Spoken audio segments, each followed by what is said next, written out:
Assalamualaikum warahmatullahi wabarakatuh. Halo Sobat Hidden Kampus dan pemirsa setia di rumah dan dimanapun berada. Berjumpa kembali dengan saya, Dian Alfiana. Bagaimana puasanya hari ini? Lancar kan? Nah, sambil menunggu saat berbuka puasa, pemirsa dapat menyaksikan nuansa Ramadan Studio SMA NU Al-Ma'ruf Kudus dalam acara Informasi Kurikulum Merdeka. Selamat menunaikan ibadah puasa dan selamat menyaksikan. Terima kasih. Wallahu muwaffiq ila aqwamit thoriq. Wassalamualaikum warahmatullahi wabarakatuh. Assalamualaikum warahmatullahi wabarakatuh. Halo pemirsa setia dimanapun Anda berada, apa kabarnya hari ini? Tentu saja sehat ya. Semoga selalu dalam lindungan Allah SWT. Oke pemirsa, kembali lagi dalam acara kesayangan Anda tentunya, di acara Nuansa Ramadan SMA NU Al-Ma'ruf Kudus. Dan pemirsa, saya Vivilia yang akan membersamai Anda pada kesempatan kali ini. Tentu saja saya tidak sendiri, saya sudah ditemani oleh satu host lagi, rekan saya. Kita sapa dulu. Halo Ibu Iva. Halo Bu Vivi. Bagaimana kabarnya hari ini Bu Iva? Alhamdulillah sehat Bu. Bagaimana kabarnya Bu Vivi? Sehat dong, alhamdulillah. Masih puasa ya Bu ya? Puasa harinya ya Bu ya. Oke Bu Iva, kita akan berbincang-bincang pada hari ini tentang apa ya Bu Iva ya? Kita akan membahas tentang tema Project tema 2 dan 3 yang ada di SMA NU Al-Ma'ruf ini. Oke Bu Iva, tentu saja kita kehadiran tamu yang spesial ya Bu Iva. Dan pemirsa, pada kesempatan kali ini kita sudah kehadiran 3 narasumber yang spesial sudah hadir di tengah-tengah kita. Ini adalah Bapak dari Wakil Kepala Bidang Kurikulum yang ada di SMA NU Al-Ma'ruf Kudus. Beliau ini adalah Bapak Haironi Rafiqul Umam SPD MPD. Kita sapa dulu. Assalamualaikum Bapak. Waalaikumsalam warahmatullahi wabarakatuh. Bagaimana kabarnya hari ini Bapak? Alhamdulillah baik Bu. Baik ya Pak ya. Masih semangat puasanya Pak? Insya Allah semangat. Insya Allah semangat ya Pak ya. Oke. Dan yang kedua ada siapa Bu Iva? Iya, Pak Harana di sini tidak sendiri, juga ditemani dan didampingi dengan timnya. Di sini ada Ibu Farah Farida SPD selaku koordinator proyek. Selain itu juga ada Bapak Mikdam Maulana SPD selaku koordinator proyek juga. Oke Bapak dan juga Bu Farah, ini ada Pak Mikdam, Pak Haironi. Kita akan bahas berbincang-bincang tentang tema 2 dan 3. Nah sebelumnya kemarin saya dengar nih Pak ya dari masyarakat sekitar bahwa SMA NU Al-Ma'ruf Kudus itu sudah melaksanakan gelar karya tema 2 dan 3. Mungkin bisa diceritakan gambaran dari pelaksanaan gelar karya tema 2 dan 3 Bapak bisa dijelaskan? Iya. Untuk kemarin yang baru kita laksanakan itu Bu, yang tema 2 dan tema 3 yaitu tentang gaya hidup berkelanjutan dan juga kewirausahaan, itu baru saja kita laksanakan dan alhamdulillah berjalan lancar dan sesuai prosedur apa yang ada. Kemudian anak antusias sangat tinggi, senang mengikuti dan melaksanakan itu dari awal sampai terakhir. Lalu gambaran dari ini ya, koordinator proyek, kita beralih ke Ibu Farah. Ibu Farah selaku koordinator proyek yang turun langsung ke lapangan beserta peserta didik, kira-kira gambaran berlangsungnya gelar karya tema 2 dan 3 bagaimana Bu? Baik, saya mau menjelaskan gambaran berlangsungnya tentang gaya hidup berkelanjutan dan juga tema yang ketiga tentang kewirausahaan. Semangat antusias anak-anak ini masih sama, bahkan saya melihatnya itu mereka lebih antusias. Karena mungkin ini sudah proyek yang kedua ya, berdasarkan dari pengalaman yang sebelumnya tentang apa kemarin kearifan lokal ya, di mana mereka itu sudah sedikit banyak mengetahui bagaimana proses pembelajaran proyek sendiri. Lalu dari Pak Mikdam sendiri bagaimana Pak? Bisa diceritakan Pak gambaran berlangsungnya gelar karya kemarin di sekolah? Untuk gelar karya sendiri itu sangat luar biasa dan sangat energik mungkin ya. Dari berbagai sivitas di SMA Al-Ma'ruf itu sendiri mendukung dengan adanya gelar karya baik di tema 1, 2 dan yang ketiga ini. Gini Pak, tadi kan diceritakan tentang tema gaya hidup berkelanjutan dan kewirausahaan nih. Nah, sebelumnya sudah ada tema kearifan lokal ya Bu Vivi ya. Iya, betul. Dalam pelaksanaannya nih Pak, mungkin bisa diwakili dari Bapak Kurikulum kemudian dari koordinator ya. Nah, dalam pelaksanaannya ada nggak sih Pak perbedaan dari tema yang pertama kearifan lokal dan tema yang kedua ketiga ini? Iya. Kalau untuk dari tema sendiri ya Bu, itu memang semuanya berbeda. Ada 7 tema yang akan kami selesaikan selama 3 tahun atau kelas 10, 11 dan 12. Untuk kelas 10 kita bisa menyebutnya fase E, kemudian kelas 11-nya fase F, dan yang kelas 12 fase F. Untuk perbedaan sendiri ini tergantung pada temanya ya Bu. Jadi yang pertama kearifan lokal, yang kedua ini tentang gaya hidup berkelanjutan, dan kemudian yang ketiga tentang kewirausahaan. Ini yang sudah kita laksanakan, ketiganya sudah kita laksanakan. Oke. Dan untuk anak sendiri Bu, peserta didik di SMA NU Al-Ma'ruf ini mulai dari tema 1 sampai tema 3 ini melaksanakan dari awal sampai gelar karya ini dengan sangat tertib, antusias, lancar, dan bisa diperlihatkan nanti dalam tayangan videonya juga, nanti bisa untuk pelaksanaan gelar karyanya seperti itu. Mungkin dari Bu Farah mau menambahi, kira-kira ada perbedaannya nggak sih atau sama saja dengan tema yang sebelumnya dalam pelaksanaan tema yang kedua dan ketiga ini? Iya, baik. Sebenarnya pada dasarnya pelaksanaan proyek antara tema 1, 2 maupun 3 dan seterusnya nanti sama dalam tahapan prosesnya, tahapan yang harus dilalui dari masing-masing pendamping maupun peserta didik. Akan tapi di setiap proyek itu memiliki tema yang berbeda. Jadi salah satunya itu tempat kunjungan atau visitasi yang dilakukan oleh anak itu memang berbeda. Gitu. Oke, saya mau bertanya lagi kepada Waka Kurikulum nih, Bapak Haironi. Pak, tema 2 tadi kan gaya hidup berkelanjutan, betul Bapak ya? Oke. Nah, gaya hidup berkelanjutan sendiri menurut Bapak pribadi itu gimana sih, Pak? Gaya hidup berkelanjutan memang mempunyai ciri yang sangat khusus ya dalam ini, karena nanti manfaat yang kita ambil di kemudian hari, contoh saja untuk kita manfaat dari daur ulang berupa plastik atau ini nanti ya, itu pengolahan limbah nanti akan kita ambil manfaatnya ketika pemakaian plastik yang sangat luar biasa ini, kita yang sampah yang sangat menumpuk ini, dan bagaimana kalau itu akan terjadi dan nanti akan dimanfaatkan di kemudian hari. Dan kemarin untuk yang di SMA NU Al-Ma'ruf ya Bu Vivi ya, untuk yang kemarin itu sangat bagus untuk pengolahan dari sampah atau yang tidak terpakai itu menjadi sebuah karya yang mungkin sangat kreatif, inovatif sekali anak yang kemarin itu. Sampah menjadi tempat duduk, ada yang sampah menjadi gaun ya, yang mereka didaur ulang. Jadi memang dari awal konsepnya memang kita tidak bahan yang tidak terpakai kemudian bisa menjadi sebuah barang yang layak pakai atau layak guna di kemudian hari, adalah nilai manfaat yang akan kami terapkan di tema gaya hidup berkelanjutan seperti itu. Pak Khaironi, tadi sudah dijelaskan bagaimana tentang gaya hidup berkelanjutan. Nah, dalam pelaksanaan proyek ini kira-kira ada kesulitan atau bisa dijelaskan bagaimana cara penentuan tema atau topik dari masing-masing kelompoknya? Pengangkatan topik yang dipilih seperti itu, Pak. Iya. Kebetulan Ibu, setiap kelas itu mempunyai kelompok ya, beberapa kelompok dalam satu kelas.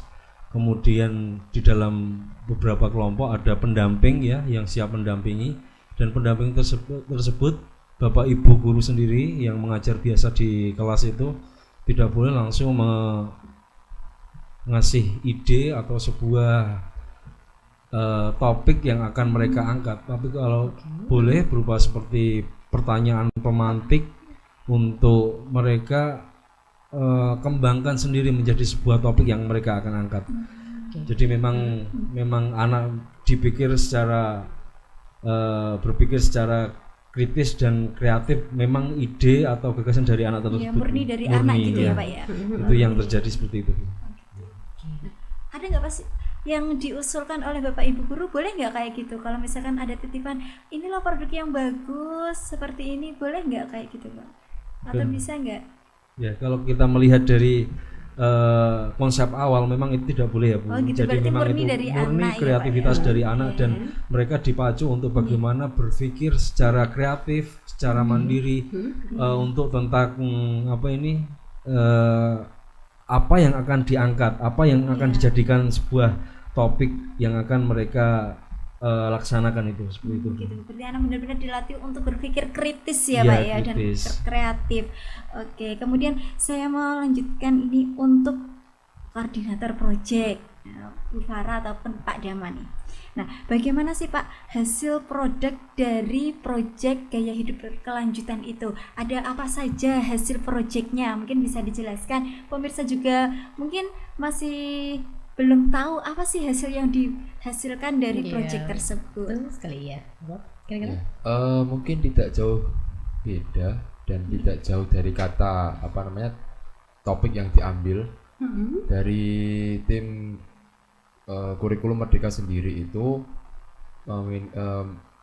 menuangkan topik tentang bersih lingkunganku, sehat sekolahku.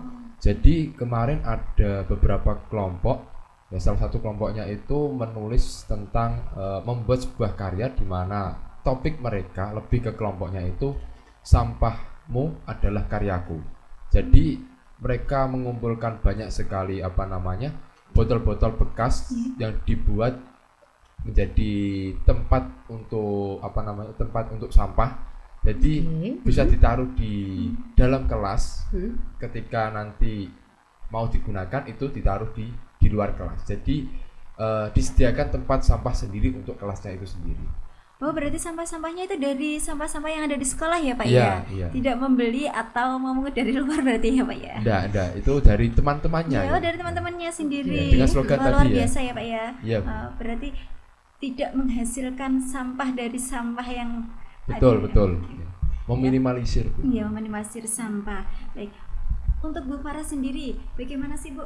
Mungkin bisa dijelaskan tentang produk dari proyek ini Bu, gaya hidup berkelanjutan. Iya, produknya apa saja Bu yang dihasilkan oleh peserta didik? Iya, lebih tepatnya ini ya, salah satunya pengolahan limbah sampah yang mayoritas banyak di sekolahan itu memang sampah plastik. Nah, tadi sudah disebutkan salah satunya anak-anak itu membuat ecobrick. Oke. Ecobrick itu jadi sampah plastik yang ada Ya. didaur ulang anak dengan cara apa? Sampah-sampah itu dikumpulkan, dipisah antara yang plastik, kaca maupun yang anorganik. Selanjutnya dibersihkan, lalu dipotong dengan alasan mengapa kok dipotong? Untuk memudahkan anak itu memasukkan ke dalam wadah atau tempat. Nah, wadah tempat yang digunakan itu botol plastik juga Bu. Bekas juga ya Bu ya? Iya, dari bekas sisa minuman mereka, sisa minuman sehari-hari yang mereka pakai sebelumnya, lalu ditimbang dengan setiap botol itu memiliki ukuran Bu. Oh, oke. Iya. Yang pertama itu ada ukuran di botol 500 ml, itu beratnya kira-kira sampahnya harus 200 gram. Nah, jadi sampah plastik yang tadi sudah digunting-gunting itu ditimbang dulu Bu. Bu, itu dari mana ya? Anak bisa tahu kalau botol segini beratnya nanti harus segini. Dan itu dari mana ya Bu? Salah satunya itu literasinya dari media sosial. Terus juga di lokasi visitasi yang sebelumnya mereka kunjungi. Nah, mereka kan belajar juga di sana. Oh gitu, berarti visitasi itu juga mencari informasi gitu ya Bu, biar produknya nanti tidak gagal gitu ya Bu, tidak salah. Oke, tertarik nih visitasi tadi kan disangkutkan visitasi. Nah, visitasi dari tema kedua ini kemana saja sih Bapak Haironi kemarin anak-anak Pak? Iya, untuk yang visitasi kemarin kebetulan ada beberapa kelompok yang ke PBA ya Bu ya. TPA ya, tempat pembuangan akhir, kemudian ada beberapa yang memang dari tempat sampah lingkungan sekitar atau apa, tapi untuk yang lebih diutamakan ya sebelum visitasi itu memang seperti tadi slogannya adalah bersih sekolahanku ya, bersih lingkunganku, sehat sekolahanku. Itu tadi memang kita membersihkan dulu dari intern ya Bu, yang ada di tempat sampah, kemudian lingkungan sekitar itu untuk dijadikan sebuah karya yang memang betul-betul bermanfaat nanti. Itu kemudian ada lokasi yang memang ada rosok ya Bu, rosok. Ya, tempat rosok itu tempat apa barang-barang sudah tidak terpakai. Kita kunjungi semuanya, kita mencari informasi. Kemudian ada juga yang ke pengrajin Bu. Jadi nanti akan dari sampah atau yang bahan yang tidak terpakai nanti akan dibuat apa? Itu kita mencari sumber dari pengrajin Bu. Ada yang dibuat seperti bunga ya, ada yang tas, kemudian berbagai macam kreativitas anak itu. Anak memang terjun langsung di area visitasi itu. Berarti anak terjun langsung ya Pak? Iya. Tadi sudah dibahas visitasi sampai produk yang dihasilkan dari tema 2. Nah, dari tema 2 ini saya ingin beralih ke tema 3, yaitu mengenai kewirausahaan. Nah, apa saja sih Pak yang dipelajari peserta didik dari tema ketiga ini Pak, tema kewirausahaan ini? Bisa dijelaskan kepada pemirsa? Tema yang ketiga ini adalah tema tentang kewirausahaan ya Bu. Jadi ini adalah sebuah tema yang menurut saya sangat menyenangkan. Anak terbawa dalam suasana jualan, dagang ya. Memang konsep awal dari, karena gini Bu, untuk di tema kewirausahaan boleh ada yang namanya jual beli. Jadi anak boleh yang namanya bertransaksi ya, jual beli boleh. Kemudian dari awal, tahap awal membuat sesuai dengan apa yang akan mereka jual. Kemudian cara pemasaran juga diungkapkan dalam tema ini. Kemudian sampai ke penjualan ya, penjualan itu juga nanti mereka apakah mendapatkan laba atau tidak, itu kan nanti sesuai dengan proses di mana tema 3 ini akan dilaksanakan itu. Dari awal itu ya Pak ya sampai mereka mendapatkan hasil tadi ya Pak ya. Keuntungan tadi atau profit tadi itu. Ada pertanyaan dari tadi yang dijelaskan dari Pak Khaironi tadi kan ada yang pembuatan awal dari awal kemudian dilanjutkan dengan penjualan ya Pak ya, sampai mereka mendapatkan untung. Berarti di sini tidak ada pembatasan ya Pak. Apakah dalam proyek kewirausahaan ini harus membuat atau dia hanya sebagai reseller? Tidak ada batasan seperti itu ya Pak ya? Ya, kita mengambil dari tema kewirausahaan ini tidak harus membuat ya Bu. Jadi mereka boleh istilahnya reseller boleh, atau yang paling bagus yang kemarin kita tanamkan mayoritas adalah memang dari awal kita jualan, kemudian visitasinya kita memang ke apa ini istilah market yang ada di sekitar, kemudian ada yang ke UMKM itu memang dari awal Bu. Jadi sebetulnya boleh kalau di model reseller atau istilahnya dropship ya, boleh ada kita memakai itu juga boleh. Terus juga nanti yang dinilai itu adalah jiwa entrepreneurnya ya, jiwa dagangnya itu. Tidak harus kita membuat dari awal sampai nanti jualannya tidak. Biasanya seperti itu Bu.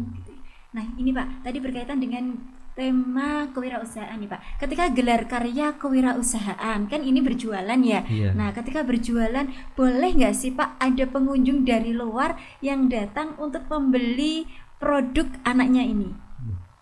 Kalau berbicara soal gelar karya di kewirausahaan kemarin Bu, ini cukup menyenangkan ya, soalnya anak sudah punya strategi marketing yang sangat cerdas Bu, menurut saya sangat cerdas. Jadi anak sebelum gelar karya itu dia sudah membuat istilahnya pre-order ya. Jadi pre-order itu dimaksudkan dia mengetahui seberapa banyak produknya yang akan laku di istilahnya di sebelum dia berjualan. Jadi sebelum berjualan dia membuat sistem pre-order. Jadi teman atau kemudian dari pihak luar itu mungkin memesan dulu. Jadi kemarin ada yang salah satu ya saya sebutkan untuk satu kelompok itu dia pre-order sampai hampir 200 Berarti Banyak dia ya, banyak sekali. Jadi dia sampai membuat rice apa kemarin? Rice ball ya. Oke. Rice ball itu Wow. sampai hampir 300 porsi yang mereka jual, dan hampir 200 itu memang dari pre-order. Dan kita membolehkan juga sistem seperti itu karena apa? Itu merupakan salah satu strategi marketing, strategi dagang. Ya, mereka sampai pas hari hanya mereka sudah mengemas dengan rapi, packagingnya juga keren, sesuai dengan anak muda milenial sekarang seperti sekarang ini. Kemudian begitu dia melihat list pesanannya, ada yang mengambil, kemudian dia langsung saja memberikan, kemudian ada transaksi uang di situ. Dan juga tidak berapa lama untuk yang tadi sisa 100 tadi yang hanya yang dipakai untuk jualan langsung, mereka tidak membutuhkan waktu banyak, sekejap langsung habis untuk dibeli karena mereka dari kualitas makanannya, kemudian packagingnya itu sangat menarik dan membuat orang memang seakan-akan pengen langsung beli seperti itu, Bu. Oke, Itu kan karena makanan-makanan mahal ya Bu Iya. ya, makanan restoran seperti itu. karena packagingnya menarik ya. Cukup jadi dijual 6.000 itu yang kemarin seperti itu. Wow. Murah sekali ya Bu Iya, ya. sangat murah itu. Tapi dari 6.000 itu mereka kira-kira mendapatkan keuntungan nggak Pak? Nah, ketika saya bertanya kepada anggota yang membuat yang buat rice ball tadi, mereka mendapatkan untung itu satu cupnya, satu mangkoknya itu sekitar 1.500. Wah, lumayan juga nih, dikalikan ya Pak ya. 300 ya, Bu. Oke. Dari 300.000 mereka lumayan ya. mereka jualan. Cuman anak belum mikir sampai panjang ketika rice ball itu di luar harganya lebih dari 10.000, mereka jual 6.000 katanya sebagai uji coba terlebih dahulu, Bu. Ini mestinya tidak ada masuk akal, not make sense ya tentang jual harga rice ball seperti itu. Mungkin itu kalau di luar lebih dari 10.000. Lebih ya Seperti itu, biasanya iya. Pak ya. Ya, Oke. seperti itu, Bu. Oke, dari Bapak Haironi kita beralih ke Bapak Mikdam nih. Pak Mikdam, yang ingin saya tanyakan nih Pak. Ya, Bu. Pak Mikdam kan terjun langsung kepada peserta didik sebagai koordinator project ya Pak ya, betul ya? Oke, produk kewirausahaan apa saja sih Pak yang dihasilkan dari para peserta didik Pak? Tadi kan ada rice bowl, mungkin ada yang lainnya lagi Bapak? Ya, anak-anak ini ya cukup peserta didik ini cukup membuat terkejut dari segi pendamping maupun juga koordinator. Karena apa? Mereka ini banyak sekali idenya, Bu. Jadi tidak hanya memunculkan masakan-masakan kekinian, bahkan masakan-masakan jadul pun juga dimunculkan dan juga dijual belikan di sana, Bu.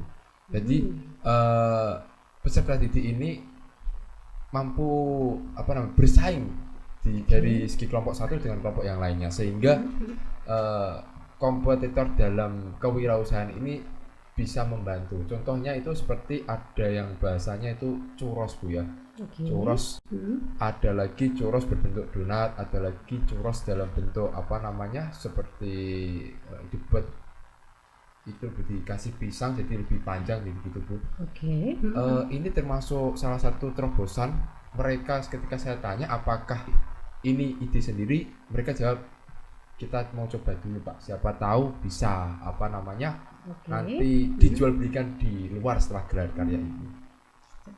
Kalau dari Ibu Farah sendiri Bu, ini kan juga terjun di lapangan kan bersama peserta didik. Kira-kira peserta didik buat apa aja Bu kemarin Bu? Iya, salah satunya yang buat menarik perhatian saya utamanya itu ada peserta didik yang membuat nasi kebuli, Bu.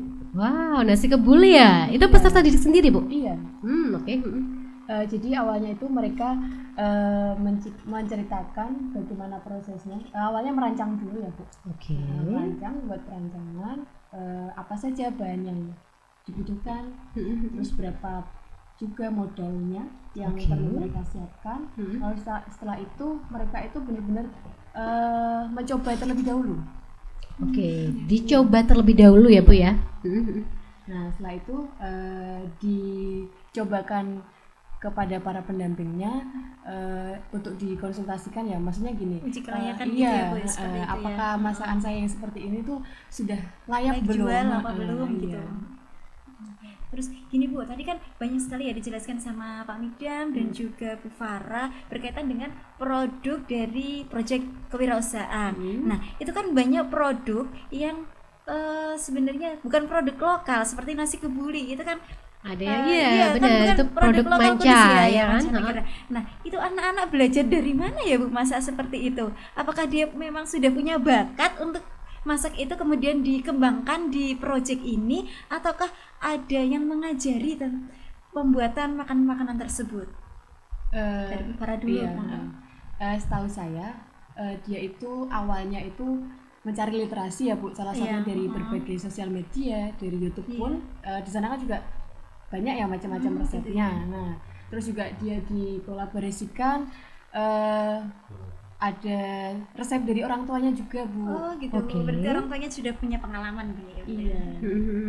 Nah, setelah itu kan dia mengembangkan kemampuannya apa ya, menciptakan kreativitasnya, mengembangkan kreativitas yang dimiliki. Oh ternyata saya ini bisa masak seperti ini. Punya bakat memasak Iya. ya Bu ya. Oh iya, mungkin dari Pak Midam? mungkin lebih apa namanya Bu ya? Karena di SMA NU Almarhum sendiri ini ada yang namanya itu program unggulan. Jadi waktu kemarin di gelar karya itu ada beberapa anak yang ikut digelar apa namanya program unggulan khususnya di tata boga. Jadi setelah mereka mendapatkan ilmu tata boga selama kurang lebih satu semester ini, mereka menerapkannya di gelar karya ini khususnya di tema kewirausahaan itu. Jadi modal mereka itu sudah ada, tinggal pengembangan dan model-model yang lain gitu. Oh, gitu berarti. Luar biasa ya Bu ya. Di sini ada Program unggulan Tata Tata Boga Boga ya. yang bisa melatih keterampilan dalam memasak ya Bu ya. Jadi ada satu kelompoknya nih yang dia tuh sudah ahli kan karena ikut tata boga tadi kan. Terus mereka menularkan kepada teman-temannya gitu ya Pak ya tadi ya Pak ya. Betul. Oke, saya mau bertanya lagi nih mengenai proses atau persiapan sebelum ke puncaknya gelar karya khususnya di tema ketiga. Kira-kira proses atau persiapannya apa saja Bapak Khaironi? Untuk pelaksanaan sebelum ya Bu, sebelum gelar karya yang kewirausahaan itu kemarin kita cukup menyiapkan berbagai macam perlengkapan, kemudian stage tempat untuk mereka berjualan itu cukup ini detail Bu, berkelompok kami siapkan sebelumnya itu sebelum besoknya akan digelar itu berbagai macam jualannya itu memang setiap kelompok mendapatkan satu bangko untuk menghidangkan ataupun juga kalau mereka membawa kompor atau peralatan masak yang lain kita perbolehkan Bu, karena memang hidangan mereka macam-macam, ada yang dari rumah sudah jadi, kemudian ada yang memang baru proses penggorengan di dalam sekolahan tersebut. Jadi mereka karena itu kami siapkan sampai nanti gelar karya yang kemarin kebetulan ada Bapak pengawas pendidikan Pak Zenuri, kemudian ada Bapak yayasan yang berkunjung melihat sendiri, melihat langsung terkait gelar karya yang kita laksanakan di penghujung semester kemarin. Untuk Pak Khaironi lagi nih, setelah dilaksanakan proyek 2 dan 3 ini kewirausahaan dan gaya hidup berkelanjutan, bagaimana tindak lanjut dari proyek ini? Apakah dia hanya berhenti di proyek ini saja atau ada kegiatan yang lain yang dilaksanakan setelah proyek tersebut? Nah, kalau kita bicara soal itu ya Bu, itu kemarin banyak sekali peserta didik yang merasa jualannya laku keras ya Bu, laku keras sampai mendapatkan sebuah profit yang lumayan besar ya, lumayan besar itu banyak yang bilang Pak untuk ini apa diadakan lagi atau tidak lanjut seperti apa. Menurut saya dikembalikan ke peserta didik Bu, kita mendukung dan selalu mengapresiasi terhadap hasil karya kreativitas anak, kemudian itu inovasi ya, mereka berkarya, kemudian itu sangat kita dukung Bu, karena tindak lanjutnya nanti bisa mereka membuat satu tim atau apa di sistem pre-order. Kalau takut kalau jualannya nggak laku atau basi itu kan bisa sistem pre-order ya, yang kemarin sudah mereka lakukan itu sangat tepat sekali Bu. Kelompok tersebut memang harus meluangkan waktu ketika di rumah untuk membuat, kemudian besoknya bisa dibawa ke sekolah. Kemudian kebetulan kita ada Al-Ma'ruf-Mat yang sentral perdagangan di sekolah itu mungkin di Al-Ma'ruf-Mat. Nah, itu bisa kita siasati di situ Bu, sistemnya seperti itu. Hingga lanjutnya semoga anak itu tetap mempunyai jiwa entrepreneur, mempunyai jiwa semangat tinggi, bahwasanya orang berjualan itu mempunyai tujuan dan hasil yang sangat bagus seperti ini. Berarti nggak hanya berhenti di situ saja gitu ya Pak ya? Ya, rencananya tidak. Oke, luar biasa sekali Bapak. Oke, ke pertanyaan selanjutnya nih Pak. Harapan ke depannya dari adanya proyek tema 2 dan juga tema 3 kira-kira itu apa? Dimulai dari Bapak Wakakurikulum terlebih dahulu. Ya, untuk harapan 2 tidak hanya harapan di tema 2 ya Bu. Yang pertama, kedua, dan ketiga ini harapan saya adalah ini masih di awal ya pelaksanaan proyek, karena yang kelas 10 ini harus menyelesaikan 7 tema dalam 3 tahun, berarti masih ada 4 tema yang akan mereka selesaikan.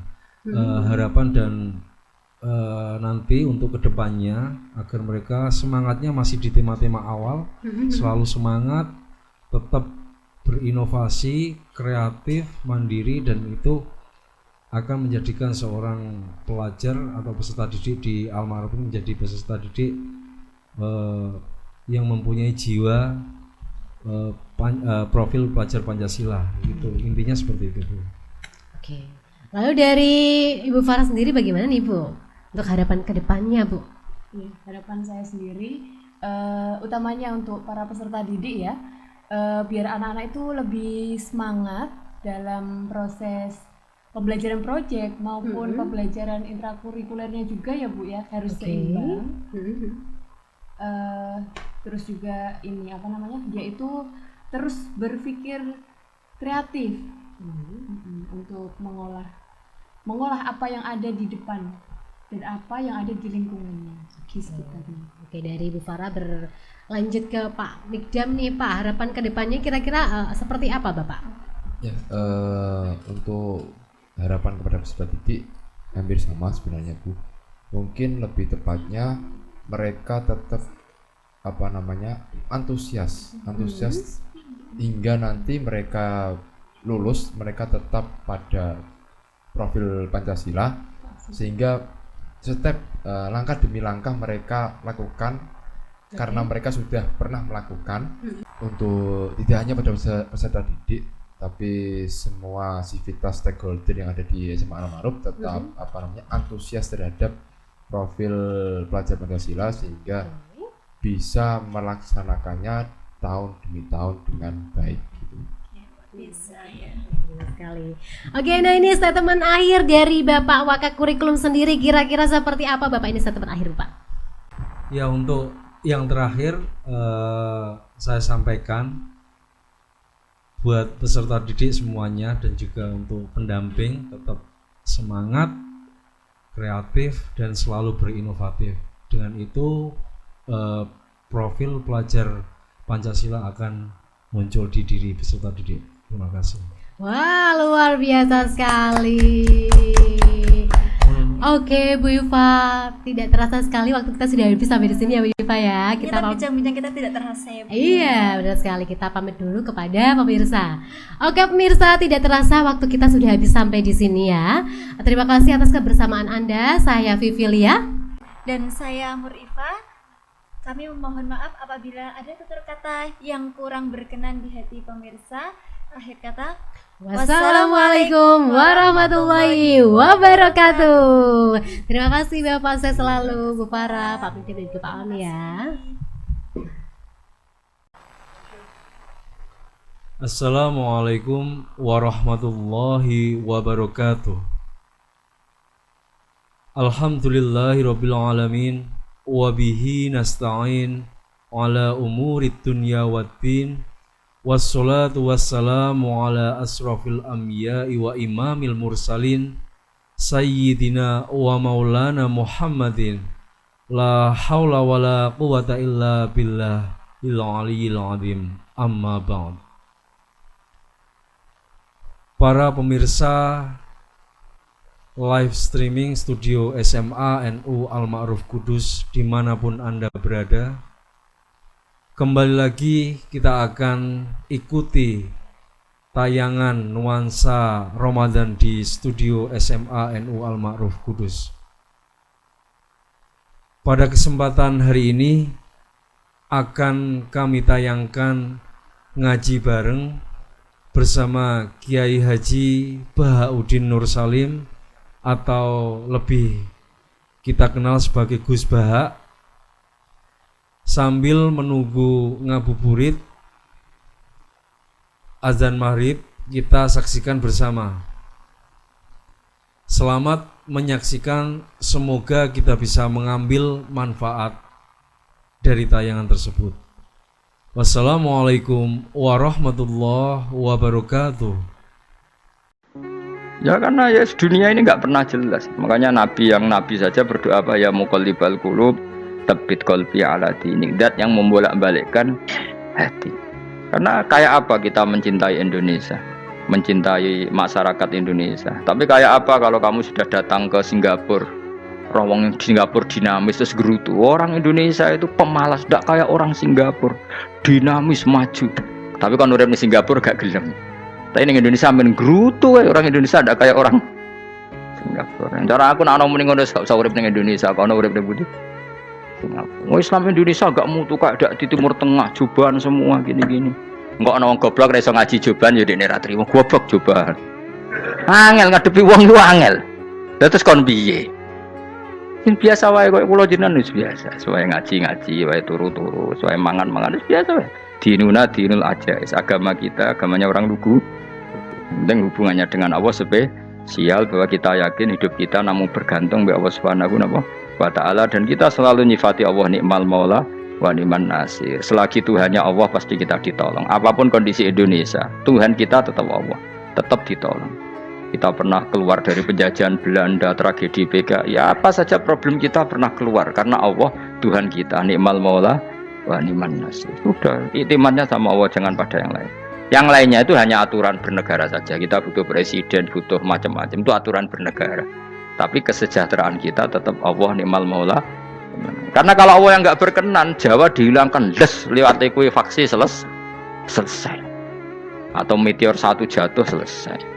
Makanya Allah selalu mensifati dirinya, saya yang memegang langit bumi, saya yang mengatur langit bumi. Beberapa benda langit nggak jatuh ke bumi karena saya, kata Allah.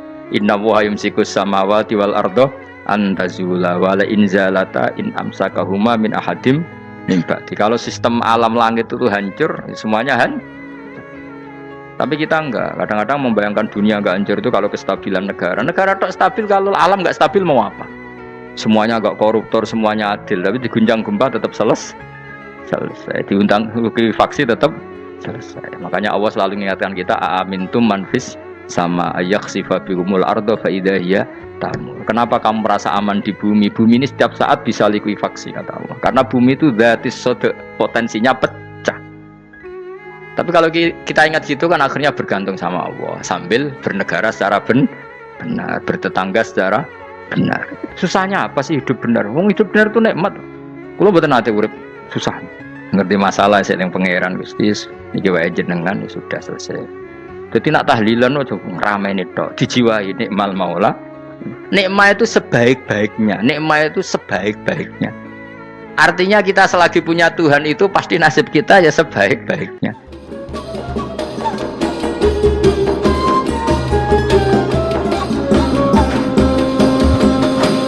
Pokoknya sing ora hafal Quran lah, ibu-ibu hafal.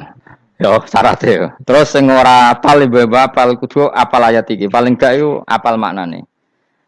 Ya tak wacana sitok-sitok. Summa aurasna, manan kemudian saya kasihkan. Karena anak dimaknani waris itu kan kesane sing ngekeki mati. Padahal Allah ora mungkin mati. Mulane Imam Suyuti urun atoina, maknane aurasna iku atoina paring. Kok nak dimaknani waris kesane kan yang memberi mati. Padahal pangeran ra bakal mati. Ono Imam Suyuti. Cara aku niku wong Isra kabeh maksudnya ora ngono. Mulane aurasna mek dekne diganti apa? Atoina. Ya agak ulama dadi ra roh karepe. Nak kula ora karepe aurasna iku kan waris. Waris kesane kan mati. Terus dekne urun atoina. Terus Alkitab itu kitab apa saja, Injil ya kitab, ya kan Alkitab. Lah kuwatir diarani Injil, dene maksud itu urun Al-Qur'an. Wis bener to iki? Paham ya? Gue tak warai dadi wong alim yo. Wis bener. Ya salim berarti. Soleh boyong cara santri soleh boyong. Soleh. Nah ayat ini menurut saya bukti bahwa kita pasti benar. Terus kita ini kelompok ahli sunnah nopo wal jamaah itu pasti benar. Meskipun secara personal kita salah, tapi mazhab kita pasti benar. Ya apa ayat ini kan jelas ayatnya. Kemudian kitab ini Al-Quran ini tak kasihkan orang-orang yang kami pilih. Orang dipilih Allah itu kan kelas super, ya kan? Allah yang milih loh, bukan sekedar lembaga negara. Allah yang milih itu kan berarti super. Tapi kemudian orang super itu uniknya Allah bilang faminhum zalimul linafs. Orang yang saya pilih itu kemudian ada yang kelakuannya itu kurang ajar, zalim. Sekarang pertanyaannya, orang yang zalim itu bagian dari yang dipilih apa keluar dari yang dipilih? Keluar bagian apa keluar? Bagian. Makanya cara ahli sunnah wong fasik ora keluar dari Islam. Mergo minhum rujuke je alladinas tofaina. Paham ya mulane ora usah terprovokasi wong-wong. Wong nek zina ora Islam, dosa gede ora Islam, nyekel patok kuburan ora Islam, dikeris ora Islam. Iku keliru. Wong Allah dhewe dawuh kemudian Quran ini tak kasihkan sama orang-orang yang kami pilih. Lah yang kami pilih itu ada yang berstatus dolim. Artinya yang dolim pun masih berkategori yang kami pilih. Artinya minimal tidak keluar dari nopo Islam. Itu kan normal. Misalnya saya sebagai pelatih milih 11 pemain. Ya tentu setelah di lapangan ono sing dolim kan. Mau ngamun tok. Mau kerobok tok. Tapi tetap dia pilihan kan. Tapi tentu nanti yang terbaik ya yang kerja keras, yang ngegulno. Tapi kan tetap dia sudah pemain di dalam situ. Jadi jelas ya. Makanya ya saya ulang lagi ya, tak latihan. Misalnya ja'an nasu, misalnya manusia itu datang faminhum zaidun, wa minhum amrun, wa minhum bakrun. Artinya ketika kata manusia itu pasti memasukkan Zaid, Amr, Bakar. Orang-orang yang dipilih Allah itu ya siapa saja, yang penting kategorinya dipilih. Meskipun setelah dipilih Allah itu ada yang berstatus dolim. Nah kenapa tetap dipilih Allah? Ya karena dia punya status. Tak warai ya dadi wong alim. Anggap bae Lailatul Qadar ora usah darani ganjil, sing darani ganjil ya sapa. Aneh-aneh. Lailatul Qadar ya mulai tanggal 1 Ramadan. Malah ulama darani mulai ruwah iso wis ruwah wingi.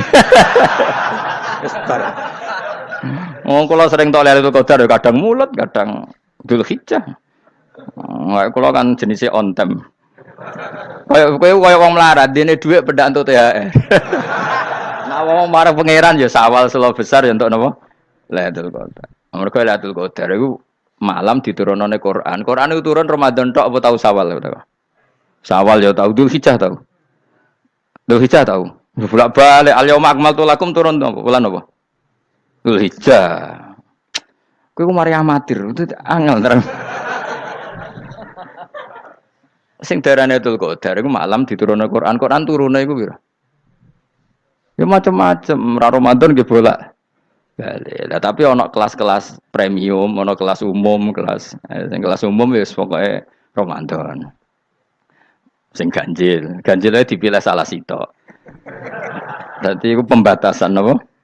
Nah, Quran dhewe turun coba surat paling terkenal, ayat paling terkenal al-yauma akmaltu lakum turun tanggal pira? Tanggal 9 Arafah Dzulhijjah haji wada. Padahal ta'rif Lailatul Qadar apa unzila fihil Quran. Ya tapi ilmu ini mari debat biasa. Umumnya wong ora takoki wong Gus nuzul Quran tanggal piro 17. Lailatul Qadar tanggal 21. Ya jare nuzulul Quran yo pas Lailatul Qadar. Wong-wong nak muni bingung nang wong. Nah aku sing ra bingung. Lho kowe ora tau mikir jajal. Nuzulul Quran sing resmi ning kitab-kitab tanggal piro? 17. Lailatul Qadar tanggal. Padahal Lailatul Qadar disifati apa? Malam turune. Roan, nek ora tau bingung ngono. Wong kadang ngirim wong goblok, wong kok ayeme ngono. Ora tau mikir. Aku men goblok-goblok. Dadi ana ilmu paradok barang ya tenang, santai. Padahal ya tak bedhek ya nuzul Quran tanggal piro sing resmi cara kitab-kitab. 17 Ramadan. Lailatul Qadar sing resmi 21 nganti 29. Terus Lailatul Qadar iku Wulan apa? Wulan diturunkannya Al-Qur'an. Berarti tanggal piro? Bocah dijak pinter kurang. Ya kan inna anzalnahu fi lailatul qadar. Saya tak tahu. Nuzul Quran tanggal piro? 17. Lailatul Qadar. Selikur. Terus Lailatul Qadar ke malam diturunkannya Al-Qur'an turun tanggal 17. Berarti Lailatul Qadar tanggal ada nih. Ora tau kalau yo gumen mbek wong-wong. Yo kok penak wae. Mulai dadi wong alim loro, Kang ora usah mari eskal. Ngaduk ditung bodho penak. Pokoke nuzul Quran nang piro Kang? 17. Lailatul Qadar selikur. Lho jare Lailatul Qadar pulang tujune Quran kok beda tanggale. Kan gak tau ge mikir. Alhamdulillah. Tapi Ron, Lailatul Qadar tanggal piro? Saiki pinter. Tanggal piro, Bos? 17 berarti sekliwat. Jadi ilmu itu kabeh bingung no kan. Ya biasa bingung. Mulane yang bodoh barokah. Barokah. Barokah. Kula cara ora dipilih pangeran nggih milih dadi wong bodoh, tapi wong pangeran milih kula dadi wong pinter dadi tak syukuri wae. Tapi kadang kula iri mbek wong bodoh iku iri. Modele penak urip ngono. Santai. Ya saiki ya Lailatul Qadar iku sifate apa? Inna anzalnahu fi lail. Normale kan ainu nuzulil Quran yo ainu lailatul qadar. Berarti tanggal piro? Dorawade lagi. Innalillahi wa inna ilaihi raji'un. Kita warai ilmu cara wong alim. Meskipun sampean boleh bantah siji yo kadang keterbatasan ilmu. Nomor loro hasud, bantah kan sebabnya macam-macam. Hasud, nomor 3 bantah go kegiatan. Kayak wong kuliah nak gak kritis kan darani ra pinter. Jadi cocoklah ya kudu bantah. Engko khas-khasan cerdas apa? Nomor 4 bantahan itu sifatnya wong wedok. Menang kalah protes. Berarti kowe ora lanang berarti wedok, tukang protes wedok. Nomor 5 bantah itu berarti dia punya keiskalan tapi gak bisa keluar dari keiskalan itu. Jadi problem Anda ditimbangkan ke saya, itu ya ora sopan. Problem-problemnya dhewe kok ditimbangkan ke saya. Begini terangno. Hukumnya Allah Ta'ala itu ada yang berstatus itu lugu. Lugu itu ya lugu ummi. Karena agama ini memang ummi. Ummi itu lugu.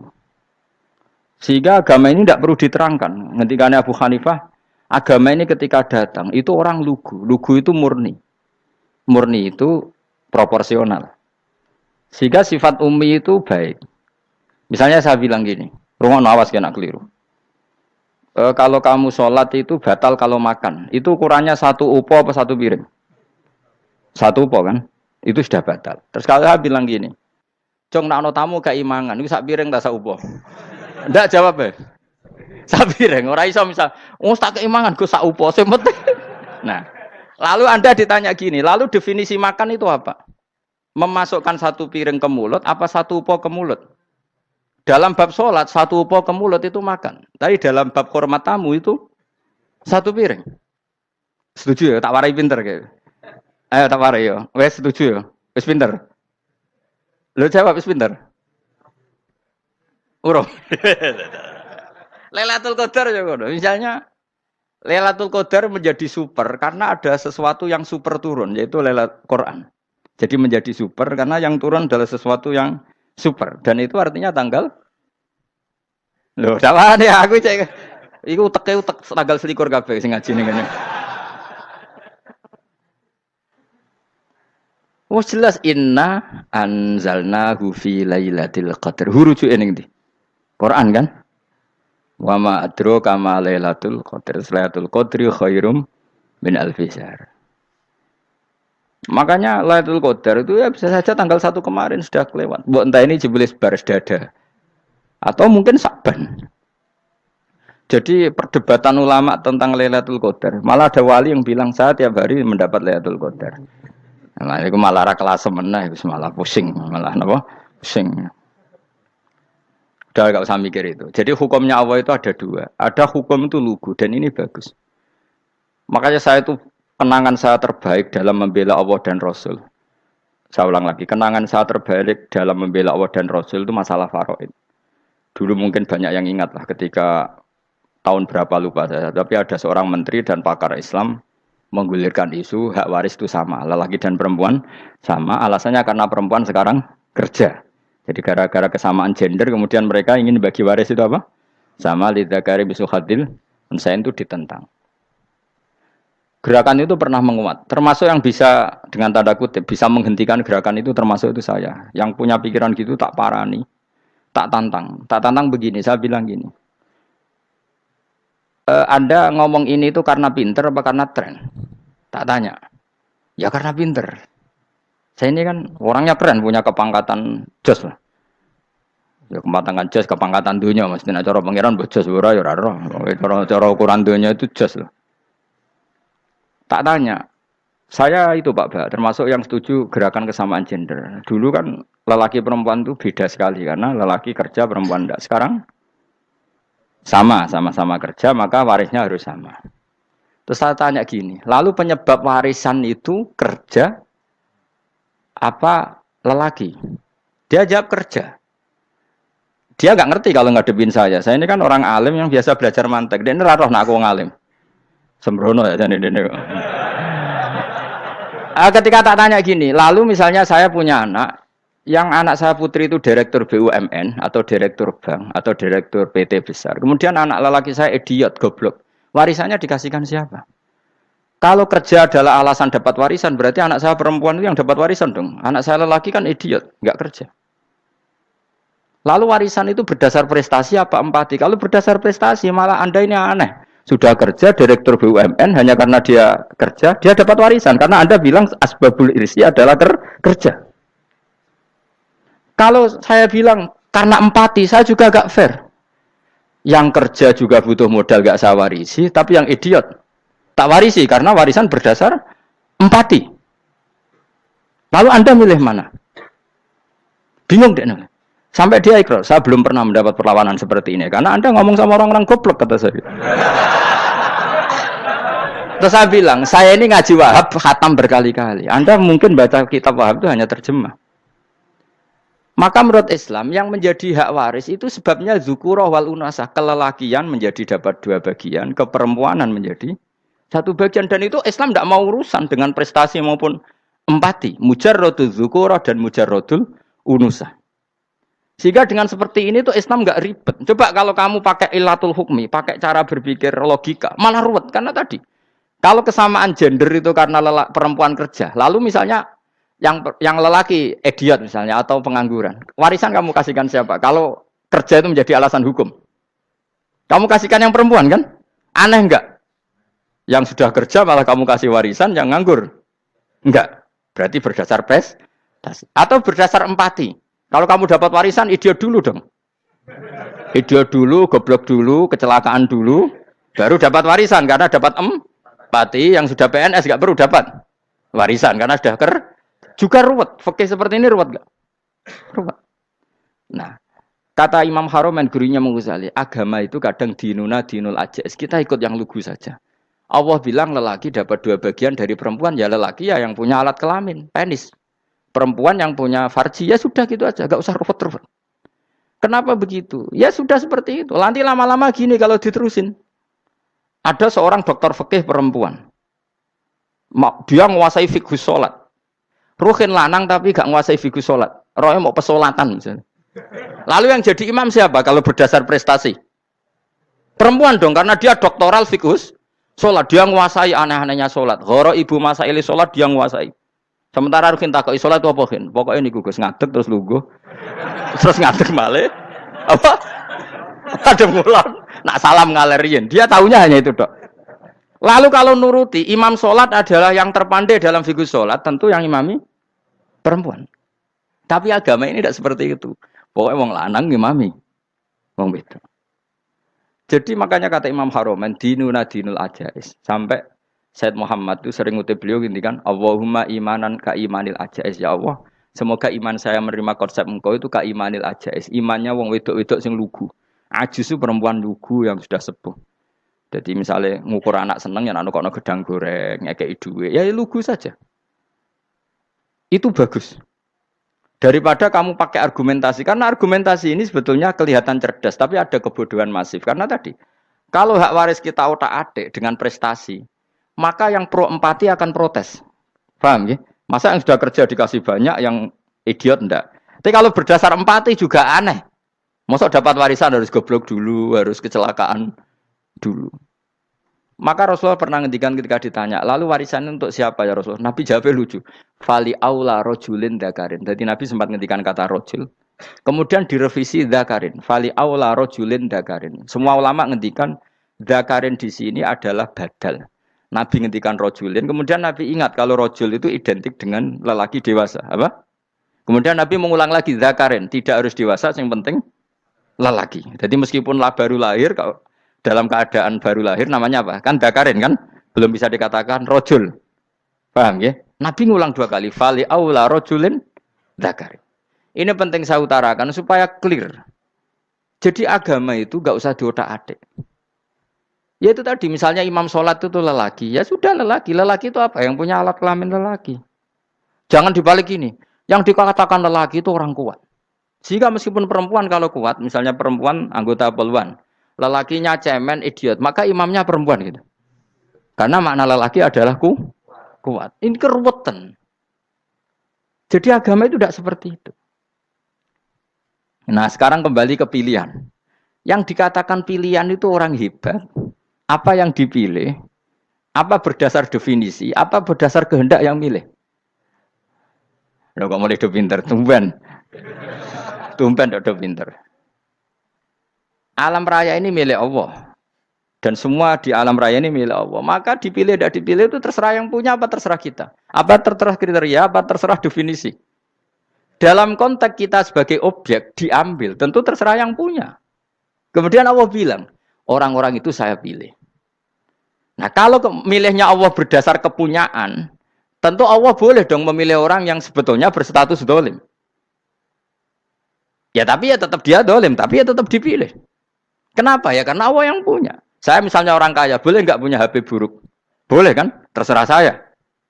Saya orang kaya, beli HP mahal, medium, dan paling buruk. Boleh enggak? Boleh, saya yang punya. Nggak boleh, Gus, ini orang kaya harus beli HP yang mahal. Yang bilang harus siapa? Nah, kegoblokan kita ini seperti ini. Nak wong sugih HP ini kudu larang. Nak wong alim kudu bojone ayu. Sing kudu darani kudu ayu ku sapa? Nak maji jalan yang dumbu swarga lho kudu iku sing swargane mbam tapi kudu. Nah, kita ini sering berpikir ngatur Tuhan. Nah, Indonesia negara yang mayoritas muslim terus Islam Indonesia kudu dadi sampling Islam seluruh apa? Dunia. Ya ora usah sombong ngono ya keben mayoritas juga wonge kakean ngono ae ora perlu GR jadi sampling percontohan Islam internasional ora perlu ngono. Lah misalnya terus dadi contoh misalnya nang Masjid Haram niru Jumatan ning Indonesia berangkat mbek do rokokan. Bariku tekike diusep-usepno ning pojok pager. Lah misalnya wong Mekah terus do ngono kabeh karena mencontoh Islam Indonesia. Kacau gak? Ora usah GR ngono biasa wae. Napa? Biasa wae.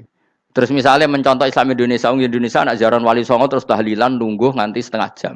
Lah terus raudhah dikepung ngono rak macet Mekah Madinah. Mergo agar ziarah Nabi terus lungguh apa? Sak jam. Nak ning wali sak jam ning Nabi 2 jam lah kira-kira gitu. Ya malah nganyak Kanjeng Nabi to. Nabi sekaruan afdhalul khalqi mbok dongakno wa maghfir lahu warhamhu. Niku malaikat sak langit misah. Ya Nabi kok dongakno di sepuro. Kowe tapi ya butuh sepuro. Enggak boleh doakan Nabi gitu enggak boleh. Wa sholli ala sayyidina Muhammad wa ala alihi enggak boleh pakai ighfir lahu. Masalah kita tahlilan apa alam donga iku terus kamu gunakan. Ya misalnya terjadi percontohan Islam dunia terus Nabi kapundhut ditalkin, nak ditakoki waman rebuka piye. Terus Nabi warai waman nabiyuka. Mesti Nabi yo pro, lah aku Nabi coba takoki. Jadi kita ini sering kumo luhur karena kita mayoritas terus jadi percontohan Ora usah ngono. Paham ya napa? Ndak usah ngono, mayoritas sae, tapi ora usah GR jadi apa? Percontohan internasional. Mungkin kalau masalah Islam damai ya bagus. Tapi itu kan tidak hanya Indonesia. Di mana-mana yang Islam damai juga banyak. Dan yang tukaran juga banyak. Toh yang tukaran nggak pernah maklumatkan diri ini percontohan janda. Ya biasa saja. Saya ulang lagi ya. Maka menurut saya nggak akan benar pendapat Khawarij atau pendapat Islam yang keras bahwa orang dosa besar itu keluar dari Islam. Karena ketika Allah mengatakan, kemudian aku pilihkan kitab ini, tak kasihkan orang-orang yang saya pilih. Itu diantara yang pertama adalah meskipun mereka sebagian tetap zalim. Artinya tetap zalim itu tidak menjadi dia keluar dari status Islam. Paham ya? Sekarang saya tanya, yang dikatakan warga Indonesia itu siapa? Ya siapapun yang bergeografis di Indonesia, lahir sebagai akte Indonesia, ya orang Indonesia. Kemudian ada yang penjahat, ada yang maling, kita penjara. Apa dia keluar dari kebangsaan Indonesia? Enggak kan? Sama ketika orang Islam menjadi zina dan fase koruptor, keluar dari Islam enggak? Enggak. Karena Allah tetap bilang faminhum. Apa? Faminhum. Jelas ya? Wes kayak gak ngarah Khawarij. Kenapa? Kalau Khawarij cara berpikir itu ekstrim. Setiap dosa besar itu mengeluarkan orang dari status Islam. Oh, itu bahaya sekali. Karena nanti kalau itu iya, kita akan kehilangan banyak orang nopo Islam. Makanya Nabi nanti ngendikan, saya berharap yang nanti masuk surga dari umatku itu separuh, 2/3. Itu kata ulama-ulama. Kalau kita pakai mazhab Khawarij, orang Islam itu tidak sampai 1/3. Karena banyak yang keluar dari Islam. Duwe keris gak Islam, duwe akeh ra Islam. Nglakoni jimat gak Islam, nyekel patok gak Islam, dosa gede gak Islam, korupsi gak Islam. Terlalu banyak yang kita usir dari Islam. Lalu kita ngusir atas nama apa? Coba. Kalau atas nama Tuhan, kamu tidak Tuhan. Atas nama wakil Tuhan, Tuhan tidak pernah mewakilkan ke Anda. Orang-orang mandate. Yang kita tahu dari Quran ya ayat ini, tsumma awrasnal kitabal ladzina astafaina min ibadina. Kemudian kitab ini tak kasihkan orang-orang yang saya pilih. Dan orang yang saya pilih itu faminhum zalimul li nafsi. Dan sebagian dari itu adalah orang zalim. Dan itu jelas bagian dari itu. Artinya keluar apa masuk?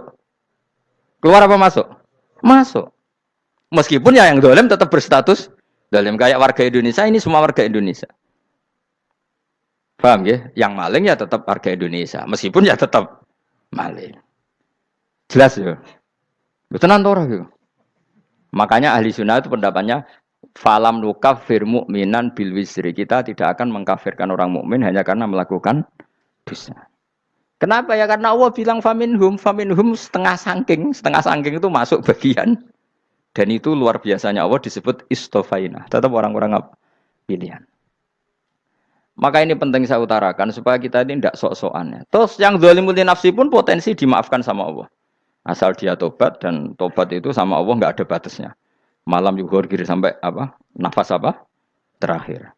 Dan kadang orang itu sebetulnya nggak niat tobat, cuma ada perilaku tertentu sehingga dadian Allah itu simpati. Itu juga banyak yang diterima tobatnya Allah. Makanya kata ulama-ulama itu, istighfar itu tidak syarat diampuni. Yang menjadi orang terampuni itu kehendak Allah. Istighfar itu bagian kecil dari syarat-syarat itu. Bisa saja orang tanpa istighfar tapi diampuni Allah.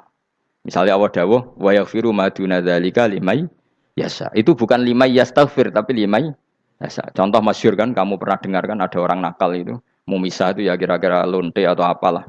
Dia datang pulang ketika melihat anjing ngeleti pasir, dia berpikir ini kehausan kayak saya. Kemudian dia turun ke sungai memberi minum anjing itu, kemudian Allah memaafkan dia karena itu. Pas itu di semua hadis riwayatnya dia tidak pernah istighfar. Telah punya perilaku yang menjadikan dia diampun. Banyak enggak seperti itu? Banyak, makanya wa yaghfiru ma duna dzalika liman yasha. Mayasa itu ya yang digedaki Allah.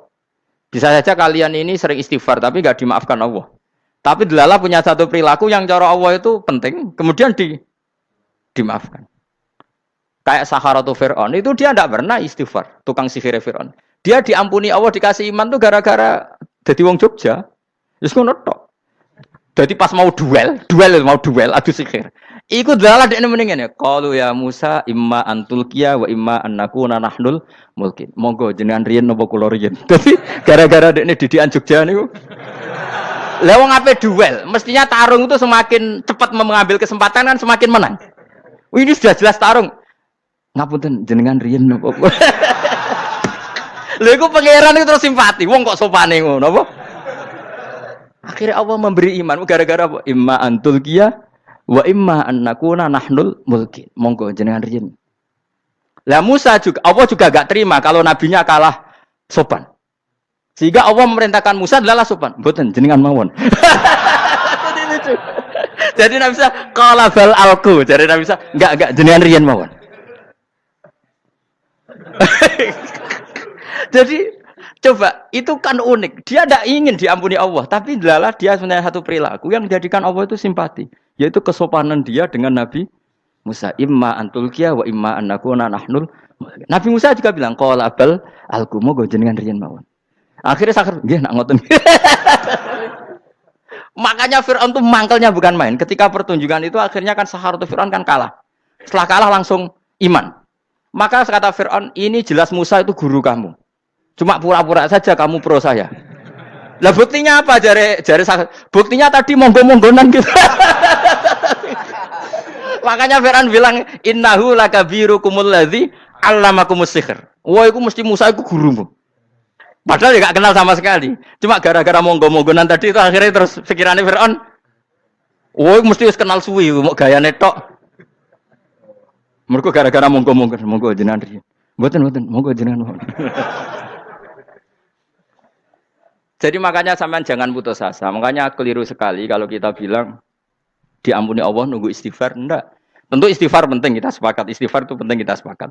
Tapi itu tidak satu cara-caranya Allah untuk orang bisa diampuni. Nabi misalnya ngendikan ana wa kafilul yatim kahateni fil jannah. Coba. Orang sering istighfar sama kafilul yatim, kira-kira surganya cepat mana? Cepat kafilul yatim meskipun enggak istighfar. Kalau istighfar terus tapi medit ra karuan. Tak jamin pun rokok alamatnya medit jelas nih rokok aku roh. Wis jelas. Al-bakhil itu qoribun minan nar, jelas alamatnya deket-deket situ lah, paham ya? Wis jelas as-sakhi qoribun minallah, qoribun minan nas, baidun minan nar. Nah al-bakhil apa? Baidun minallah, baidun minal jannah, qoribun minan nar. Jadi wong medit itu ya deket-deket situ alamatnya sudah jelas deket-deket neraka. Ana wa kafilul yatim kahateni fil. Berapa? Apa semua yang dimaafkan Allah Nabi nyebut syaratnya istighfar? Kebanyakan malah enggak. Orang alim misalnya. Makanya orang alim kalau jarang istighfar kamu enggak usah iri. Orang alim tuh mulang tok, itu langit bumi mintakan ampun.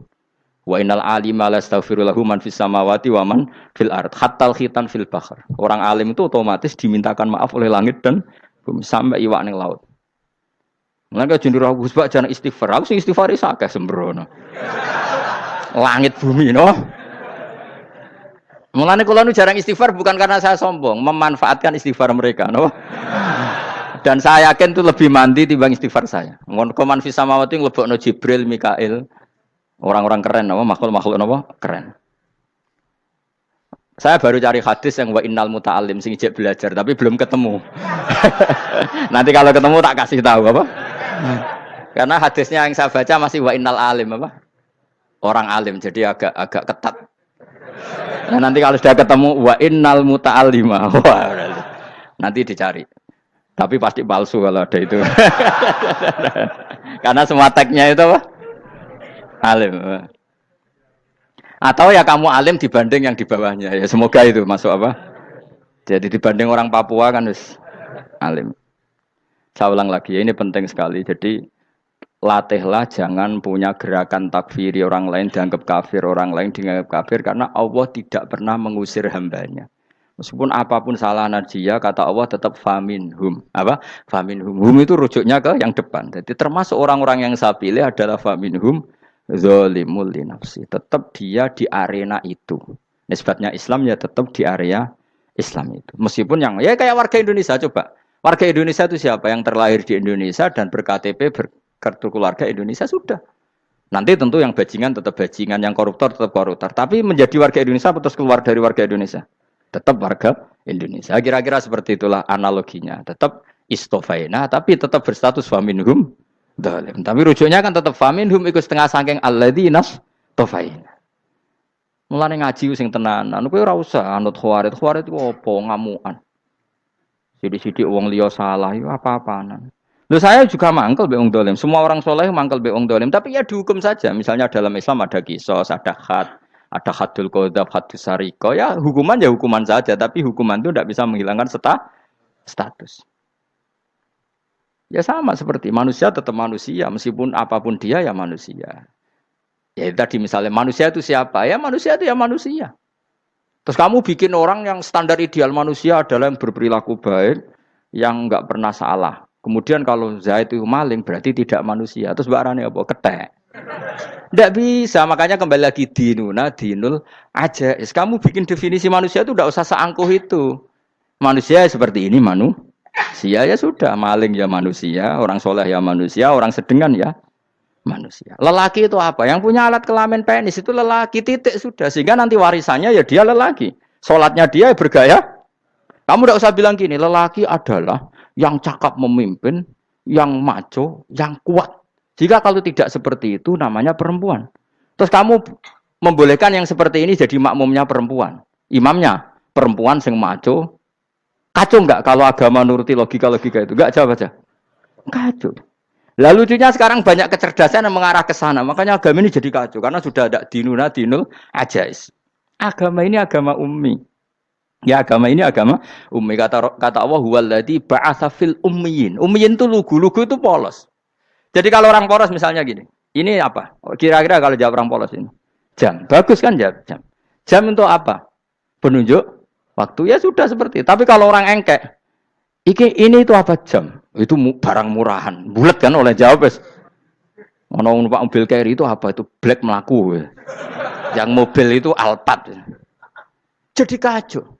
Enggak boleh agama dibawa ke sana. Apa? Agama di sana dibawa ke sana. Nah itu madzhabnya ahli sunnah apa?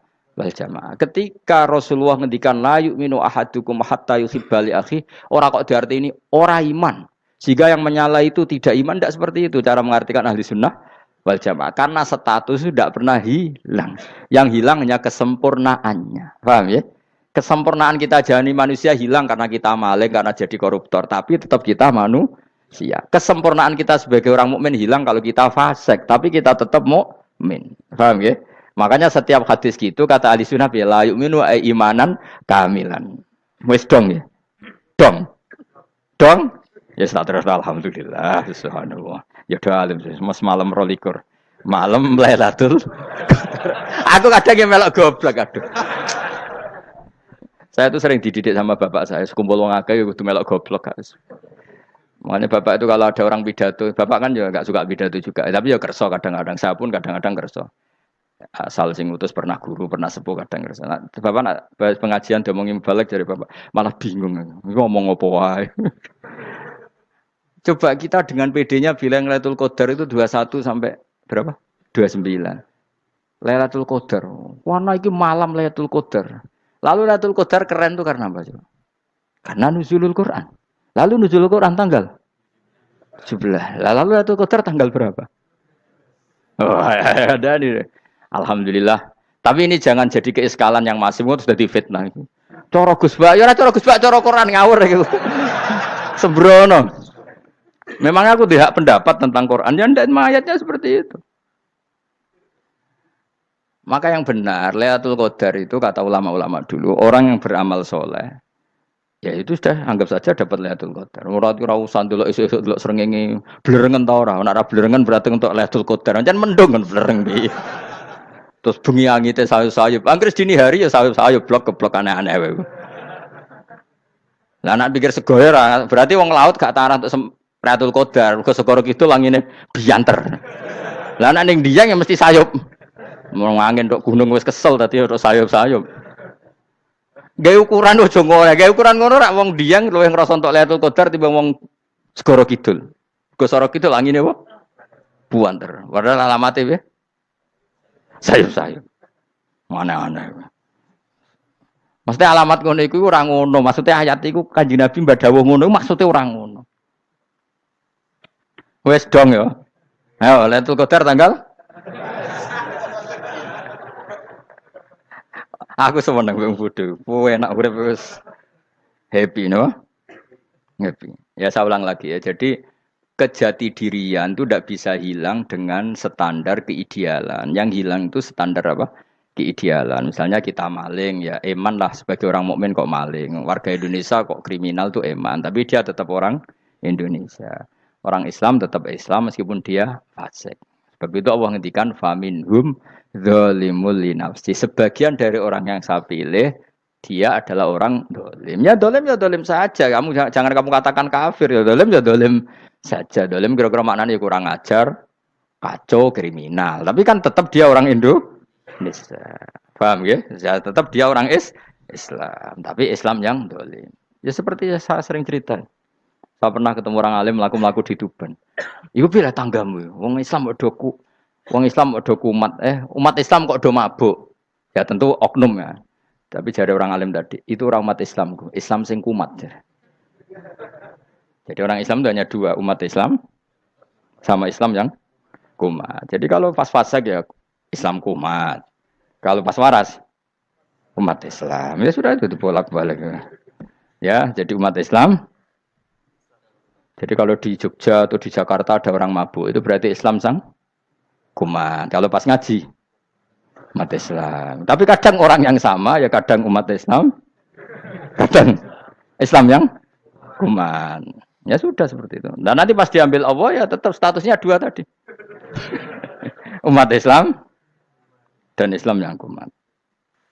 Jadi jelas ya. Jadi jelas sekali makanya orang Khawarij itu, kata Rasulullah, syarrul khalqi wal khaliqa. Ela-ela makhluk itu orang Khawarij. Karena dia menghilangkan status kejati dirian. Itu bahaya bagi kelangsungan negara maupun agama. Jadi misalnya kalau orang nyuwun sewu, misalnya ada orang kriminal di Indonesia, terus dianggap gak warga Indonesia, terus mau dibuang kemana?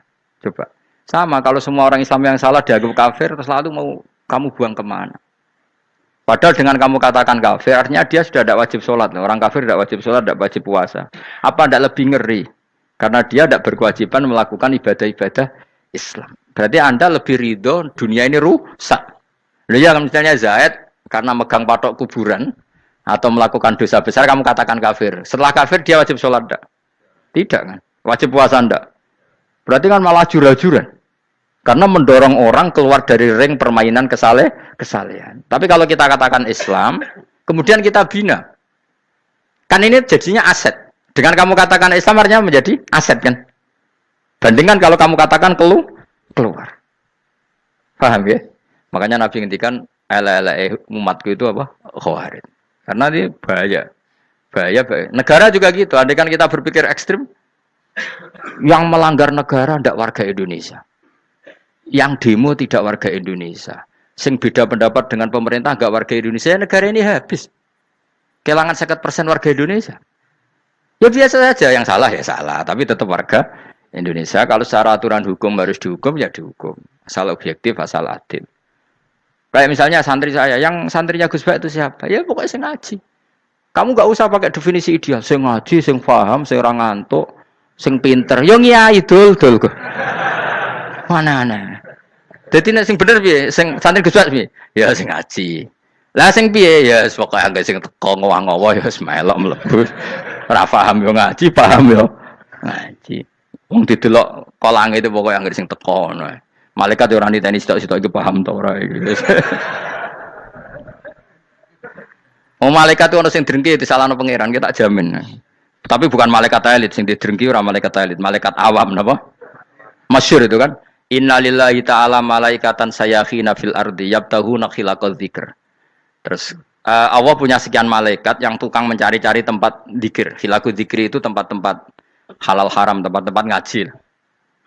Kalau orang toreko ya tempat wiridan oleh maknanya. Tapi kalau orang fikih maknanya tempat diajarkannya halal dan haram. Terus setelah ketemu orang ngaji, terus kata para malaikat sing apian, halumu ila buhyatikum. Ini tempat kamu, ini orang ngaji.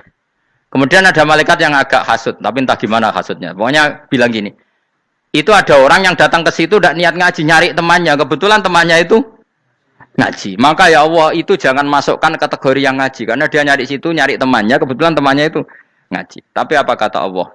Hum alqaumu la yasqa bihim jalisuhum. Wes ngono lah, asal melok gabung tak sepuro kata Allah. Hum alqaumu la yasqa bihim jalisuhum. Mereka adalah kaum asal ikut duduk saja, ikut nimbrung duduk saja dengan niat yang macam-macam, tetap tak ampuni kata Allah. Tidak penting kan niat ngaji ku hiburan, alternatif dibanding ngomong sumpah ngadepi bojo. Wes gak penting kabeh. Wong anggere melok nimbrung sah. Enak loh? Nah, ya alhamdulillah. Ya sauni-unimu. Jadi agama itu tadi, pokoknya jangan kulino merubah kestatusan. Makanya itu hebatnya ahli sunnah nopo wal jamaah. Setiap ada hadis la imana liman la ahdalah. Tidak ada iman bagi orang yang nggak nepati janji. Semua ahli sunnah nafsiri gimana? Tidak ada iman sempurna. Tapi dia tetap mukmin. Cuma tidak sempurna. Tidak dihilangkan status mukminnya. Masa orang Indonesia kalau maling nggak orang Indonesia? Lalu kamu buat kemana dia? Ya tetap dia orang Indonesia. Meskipun tidak ideal sebagai warga Indonesia, tapi tetap orang Indonesia. Jelas ya. Tadi summa awrasnal kitabal ladzina istofaina min ibadina. Terus orang yang istofaina itu berstatus faminhum zalimul linafsi. Tapi tetap istofaina, tetap orang-orang apa? Pilihan. Karena kita alhamdulillah apapun fase kita dipilih Allah menjadi orang Islam. Alhamdulillah alladzi hadana li hada ma kunna linahtadiya laula an hadana Allah. Dan kita alhamdulillah dengan segala kekurangan kita tetap dipilih Allah menjadi muslim. Ora terima muslim pembawa jalalan, enggak keren ta, Mas. Jas napa? Jas. Muslim pecinta Lailatul Qadar. Meskipun salah tanggal. Ayo gumun wae wong. Gak tau mikir ono to kan? Iya, soalnya aku lah ya yakin Lailatul Qadar tanggal 21. Karena suara mayoritas suara Tuhan. Kula ya melok goblok kan. Kula nangger malam 21 ya wiridanku tak tambah. Meskipun aku ya rada eskal tapi Gusti niku suarane tiyang kathah nggih derek mawon. Oh, inna anzalnahu fi lailatul qadar. Quran itu tak turunkan pada malam. Jadi normalnya Lailatul Qadar itu berbarengan dengan malam. Tapi wis rasa mbok imani biasa wae. Mari fitnah ngene apa? Nah biasa. Yang jelas Lailatul Qadar itu bisa kapan saja. Nah ulama dulu bilang ya bisa kapan saja. Cuma kata ulama-ulama bisa saja diturunkan di tanggal itu. Ya bisa itu karena memang nuzulul Quran itu kan tidak semuanya di tanggal 17 sebetulnya. Jadi di mana-mana itu ada simbol-simbol yang dipakai. Istilahnya tanggal 17 itu simbol memang kebetulan ada yang tanggal 17. Tapi kita tahu kan yang turun di Haji Wada juga banyak. Coba Haji Wada tanggal berapa? 9 Arafah. Bulan apa? Dzulhijjah. Dan banyak ayat turun Isra Mi'raj misalnya. Ayat Isra Mi'raj turun bulan apa? Rejab kan? Ibu yang ngaji dora khatam kecangkeman. Jadi Quran itu tidak hanya turun di Ramadan. Ya biasa saja. Makanya kayak saya itu kan biasa ngaji Quran. Ya setiap saat anggap Lailatul Qadar. Cuma kita ya ikut umumnya orang Lailatul Qadar itu tanggal 21, 23. Aku lah senang malaikat sing bagian panitia itu ben jelas fokus di tanggal itu. Tapi kamu jangan pernah berpikir menafikan hari-hari lain bagi ulama tertentu, bagi wali-wali tertentu. Mereka ngalami Lailatul Qadar kullailah. Banyak wali yang bilang saya ngalami Lailatul Qadar kullailah. Maksudnya karena kullailah zaman Nabi itu pernah dituruni Quran dan semua itu artinya Lailatul Qadar. Tapi tentu ada simbol. Kayak kemerdekaan Indonesia itu dimulai tanggal berapa? 17 Agustus. Sebetulnya ya enggak. Ketika Jepang kalah itu ya sudah merdeka. Dan daerah tertentu sudah lama dulu merdeka kayak Aceh. Karena dia tidak merasakan dijajah Belanda. Daerah tertentu ada setelah diproklamasikan tetap berjibaku dengan penjajah. Banyak enggak ketika diumumkan kemerdekaan masih yang berjibaku ngelawan penjajah? Banyak. Tapi kita butuh simbol. Jadilah kita ngambil 17 Agustus. Ngono kok ra iso. Jadi tanggal itu ada tanggal hakiki, tanggal simbol. Meskipun yang hakiki ya simbol ya hakiki. Dong ya. Alhamdulillah. Ayo kok do pinter aku yo. Maksudnya ben kulino mikir, ben urip itu gak glonyar-glonyor ora jelas. Wah, halus, makanya goblokku barokah menangatil gue. Karena saya itu kenapa kok tahu goblok barokah itu gini ya. Satu supaya saya tidak takabur ya. Saya akan kecelok wong alim berat takabur. Dua aja wong goblok ya ono pinter ya, Mas. Kaya wong iku lho, kaya wong naik apa jenenge? Naik jambean lho, 17 Agustus apa? Apa? Tarengane. Panjat Pinang. Itu kan nilainya hanya berapa yang di atas kira? Kalau di sini berapa nilainya? Ini kalau diuangkan. 1 juta ada. 1 juta. Bagi penonton tuh kan gini.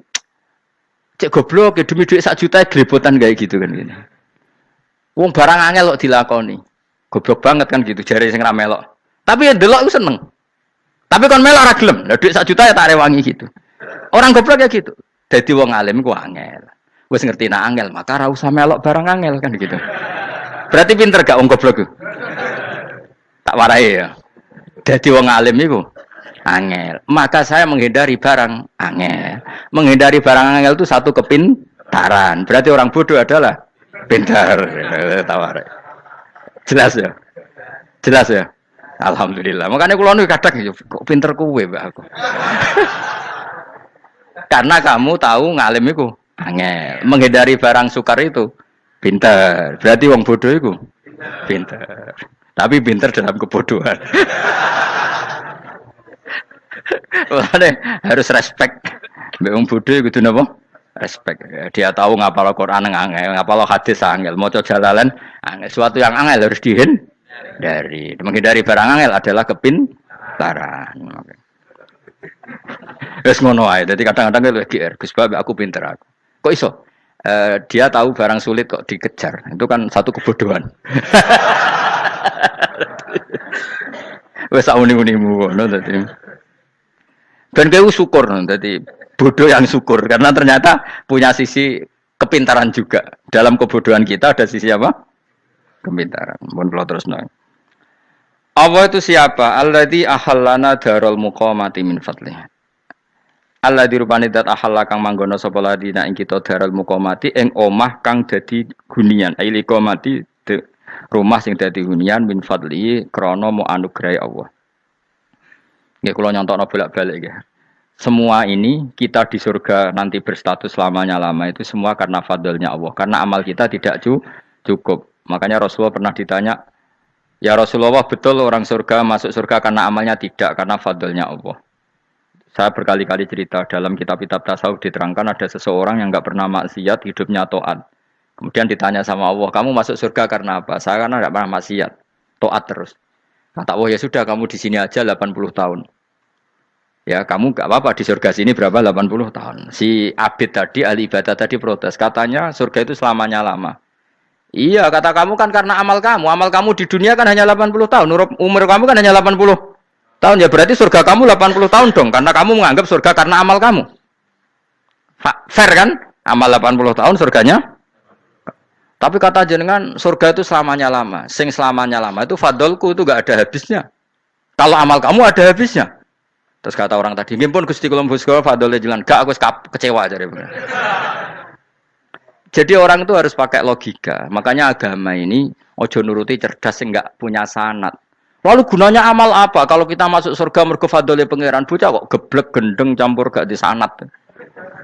Kita ini punya sanad dari guru-guru kita. Kalau semua surga Allah mensifati itu min fadli, ada unsur fadlnya Allah meskipun kita ngamal.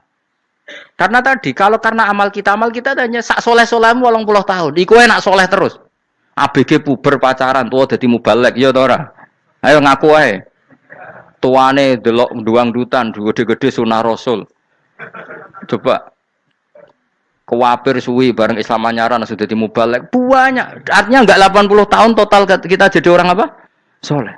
Mustafa teteng soleh ya lagi gayane saiki khusyuk. Bisa numpak trail gaul. Untung rengono Harley dhisik. Nah, kalau karena amal kita berarti kita di surga hanya 80 tahun.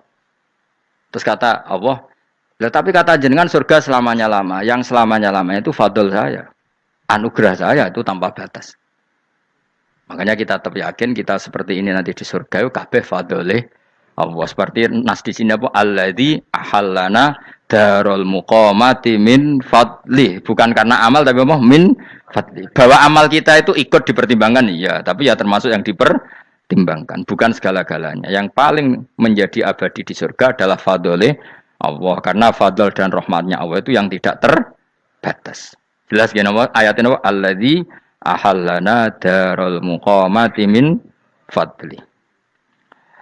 Laya masuna orang kepona ing kita via ing dalem jannah apa nasabun apa kangelan eta abun desi kangelan walaya masuna lan orang menyentuh nak ing kita via fil jannah apa luhubun apa kerepotan. Aya untuk kesep kepayaan minata abi saking repot. Li adami taklifi krana ora anane mukallaf via ing dalem jannah. Ning swarga supaya enak ora perlu traweh, ora perlu macem-macem. Semen kelon ambek widadari sing nganggur-nganggur semen kelon. Nak sing soleh-soleh papan atas sowan pangeran ya sesuai kelas masing-masing napa? Sesuai apa? Kelas masing-masing. Nah sing kuapok melarat menawa numpak ampat ngalor gitu tuwabrakno bariku njaluk meneh tuwabrakno meneh. Saking dendame ning donya ora alpat ra iso numpak. Dadi numpak kan ya templono jurang wae ya. Bariku njaluk apa? Anyar meneh bojo ngono sing wayu buak gentine. Saking dendame di bojo elek ning donya.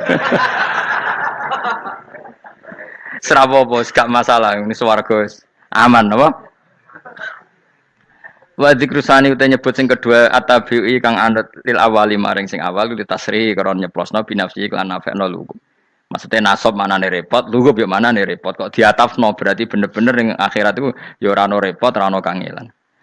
Waladina uta wong akeh kafaru kang kafir sapa ladina iku lahum tetep kedhe ladina naru jahannam ten neraka jahannam. Orang-orang kafir itu pasti masuk neraka. La yuqtal. Maksudnya kafir dan dengan definisi yang mati alal kufri. Kalau masih di dunia kamu tidak bisa menvonis si A si B pasti kafir karena finalnya adalah di husnul khotimah atau suul khotimah. Maka status sekarang. Kita dikatakan mukmin ya sekarang, yang sedang kafir ya sedang kafir. Bisa saja yang sedang fasik nanti mati soleh, yang sedang soleh nanti mati fasik. Makanya kita enggak berhenti doa apa ya muqallibal qulub tsabbit qalbi ala dinik karena kita tidak pernah tahu. Makanya status kafir ya wa matu wa hum kuffar. Sebagian ayat apa wa matu wa hum kuffar, status yang permanen adalah dalam keadaan mati, dia dalam keadaan kafir. Tapi kalau masih di dunia gini enggak jelas. Makanya saya suwun ya, kalau kita harus toleransi sebagai warga Indonesia, kalau kamu orang alim, toleransi atas nama agama, karena yang sedang kafir pun tidak jaminan selalu kafir. Jadi kita tidak perlu musuhan, karena memang semuanya tidak mesti. Ya itu kalau atas nama nopo agama. Kalau atas nama negara ya memang kita berkawan atas nama sama-sama bangsa nopo Indonesia. Kalau atas nama agama ya memang nggak mesti juga. Bisa saja mereka husnul khotimah. Kita tidak pernah tahu. Makanya Allah terbilang wa qulu linnas siapa husna dengan siapapun yang baik. Lah soal nak diperangi kita perang ra kudu wong kafir. Lah kowe dibaca wong Islam ya males. Lah ke meneng ae disembelih. Wah. Ya soal itu kan bab sial, bab mempertahankan apa di diri. Itu udah harus dengan orang apa? Kafir. Misalnya ada penjahat mau membunuh istri kamu. Kamu tentu dibolehkan Islam melawan. Paham ya? Makanya di kitab-kitab fikih diterangkan ada bab di mana harbi itu kafir yang melawan kita itu boleh kita lawan. Tapi kata sarah-sarah itu tidak harus kafir. Dalam konteks apa? Kita mau digarong orang atau istri kamu mau diperkosa orang ya kamu wajib melakukan perlawanan. Jadi tidak adifa anil dzali apa adifa anil nafsi. Makanya Nabi mengatakan mangkutila duna mali bahwa syahid. Jadi itu kan disiplin fikih. Makanya ngaji ya. Makanya tatus soleh juga gitu. Orang soleh yang sedang soleh enggak boleh kumo luhur, bisa saja suul khotimah. Kita punya cerita banyak. Misalnya Khalid bin Walid, Wahsy itu kayak apa Nabi bencinya sama Wahsy karena pembunuh Sayyid Hamzah. Tapi dia mati husnul khotimah. Sa'labah yang punya gelar merpatinya masjid karena selalu itikaf malah suul khotimah. Kita tidak pernah tahu. Dan tidak pernah tahu itu bagus. Karena menjadi mawas diri, menjadi tawadhu. Tawadhu itu ekspresinya macam-macam. Boleh ada ya ulama yang ini cerita aja ya. Ada ulama yang mau dicucup. Alasannya didik santri atau masyarakat biar hormat sama orang alim itu ya benar. Ada ulama yang enggak kerso dicucup. Alasannya saya sendiri untuk melawan ujub saya, keangkuhan saya, kesombongan saya. Ini namanya istihad. Boleh bebas orang boleh kenapa? Istihad. Abdul bin Mas'ud itu enggak senang punya santri nderekno dia. Karena kata beliau dilatan ditabe wa fitnatan lil mabuk. Yang nderekno itu hina, dia khawatir kumo luhur apa? Kiai kalau kelamaan diderekno itu kan kumo luhur. Kadang gawa rokok era gelem, ono sing gawakno. Bahkan nyumet era gelem ono sing nyumet. Padahal kok film geng Cina wae. Geng Cina kan padha kan. Kadang kene bangga wong kok geng Cina kok apa. Tapi banyak juga ulama yang mau biar gue iling-ilingan di enggak apa-apa, semua itu istihad. Napa semua itu enggak apa-apa kita. Makanya saya itu ya kadang salaman, kadang enggak. Karena istihad kita banyak. Uwais Al-Qarni itu enggak mau salaman. Bukan karena dia menolak salaman. Dia takut kalau ada tradisi begitu, orang dicucup-cucup terus sombong. Itu juga bahaya bagi yang dicucup. Tapi ya salaman tetap sunat. Kita tetap yakin salaman itu sunat karena mendidik anak atau masyarakat hormat sama orang alim.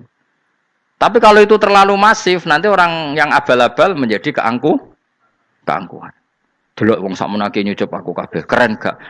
Keren apa nih? Soalnya jenengan ditakdir pun rokok aneh-aneh wae. Enggak ada yang keren di dunia. Yang keren adalah makanya Salman Al Farisi ketika dia sukses menaklukkan Persia, itu mau syukuran. Kata Salman Al Farisi, enggak Jong. Kalau saya nanti masuk surga, saya mau syukuran, tak undang namanya. Saya juga punya rencana syukuran di surga. Nanti tak undang sama. Dan enak kan nggak usah biaya undang, pesta besar-besaran. Enak seneng dugem-dugem ning kono ora ono maksiat. Sekono go babonmu, widadarimu go. Piro kan widadari piro? 70. Piro, Mas? Oke rencana piro, Mas? Piro? Rukun 70, Mas. Nanti tak undang. Saya punya rencana, pokoknya sekali masuk surga syukuran besar-besar. Kayak tak undang ra ono berarti ini neraka.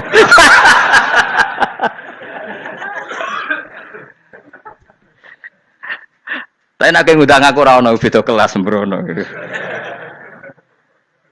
Dataku ra ono ning kelas wargamu ra ono. Kata Salman Al Farisi gini, kamu ndak usah muji saya kan dia dipanggil ya Karim, kamu orang terhormat. Kata Salman Al Farisi, in dakhaltul jannah fa ana karim wa in dakhaltun nar fa ana laim. Jadi saking sopannya ashabu Rasulillah itu ada yang dipanggil ya Karim aja ndak mau. Tunggu Jung ya, panggilan itu sematkan saya nanti ketika saya masuk surga. Kalau saya masuk surga fa ana karim, saya berstatus orang mulia. Tapi nanti kalau saya masuk neraka fa ana laim, saya orang yang terhina. Jadi dulu ashabu Rasulillah seperti itu. Terus ada ulama yang melawan nafsunya macam-macam. Misalnya saya milih jarang ada sowanan, saya dapati senang banyak santri sowan. Tapi bukan karena benci ndak. Karena saya takut sebagai orang yang sangat terhormat. Saya ngaji di mana-mana suka yang nggak usah pakai kursi. Guling-gilingan kalau saya dan kamu setara. Saya sebenarnya bisa aja minta kursi tinggi koyok ketua MK. Banyak kan ngaji nih serapati ngalim dari gue kursi ning dhuwur, santri ning ngisor guayane kok wong pinter-pinter. Jebule kitabe maknanan ben ra konangan. Sing rasa apa wong modus. Ya tapi tidak suudzon ya, tapi ya ono tenan, paham. Tapi kalau saya cara berpikir sederhana, kita kan sama-sama umatur Rasulillah, ya sudahlah hadin sawa. Lu andai kan kamu sanggup maca kitab ya gentenan ra masalah. Kadang ge maca aku ngrungokno, kadang aku maca enggak apa-apa. Nek ana sing wani. Tapi sekali salah tak lorot. Nah. Jadi dulu sahabat itu biasa. Ada yang cara ekspresi tawaduk kayak Wais Al-Qarni enggak mau salaman karena takut dicucuk. Ada yang suka salaman karena mendidik. Banyak cara mereka melawan nafsunya sendiri. Melawan apa? Nafsunya. Istri saya itu dari keluarga pondok Jawa Timur. Itu dulu eskal sama saya, janggal. Karena anak saya kalau mau jajan itu saya tidur pun dibangunkan. Pak bangun, saya minta uang. Itu ya sampai sekarang begitu. Istri saya itu eskal, janggal. Karena janggal kan ada Jawa Timur sopan sekali sama orang tua. Tanya saya. Karena dia keluarga orang terpelajar tanya, kenapa itu dibiarkan? Saya jawab saya. Ya kalau tidak minta saya, nanti minta mbak-mbak atau kangkang. Orang yang paling harus dingel-ngel anak itu orang tuanya. Sehingga yang paling harus diganggu anaknya ya orang tuanya. Sampai sekarang anak saya berani minta mandi saya, gendong saya. Kalau orang tuanya saja gak siap dingel-ngel, lalu apa kata dunia? Kan aneh. Nah, itu ajarannya bapak. Saya dulu bapak Sugeng itu biasa jagoan sama bapak. Ya biasa misalnya saya lesu pak, kalau pengen mangan ya, tuku. Zaman itu pakai motor, pakai sepeda motor, biasa sama bapak kepandangan. Saya sampai sekarang sama anak-anak saya akrab. Karena pikirannya orang tua saya dulu ajarannya yang paling berhak dingel-ngelo anak ya orang tua. Ini kan gak fair. Kita sebagai orang tuanya digugah gak terima, kon ngedusi gak terima, kon nyawi gak terima, orang lain disentak suruh nyawi. Dan orang lain itu pembantu hanya karena kamu gaji. Kamu gaji seberapa? Hubungan anak dengan pembantu itu kan karena uang. Kamu ingin berbasis hubungan hanya karena itu goblok sekali. Hanya istri saya nerima. Jadi ini bukan berarti saya bikin konsep begitu ya. Ini cerita saja. Banyak guru-guru kita termasuk orang tua saya kalau ngajarkan gitu. Tapi ya tentu ada orang yang ngajarkan anak oleh gugah wong tuane pas turu. Ya kalau pas turu ada alternatif ibunya nggak apa-apa. Kalau nggak ada ibunya juga nggak ada. Terus alternatifnya orang lain kan buruk sekali. Kalau alternatifnya orang apa? Lain. Tapi orang tua kita kadang kesuwen oleh didik adab berlebihan sampai anti ilmu. Ya itu tadi didik adab tapi anti Ojo gugah wong tuamu, wong turu kok digugah. Akhirnya nyun sewu minta tonggo, pernah bulik bude yang kadang nyun sewu mereka sendiri susah kan, nggak punya uang kan terjadi kacau. Demi adab tapi menghilangkan ilmu. Tidak boleh. Nomor satu itu ilmu baru adab.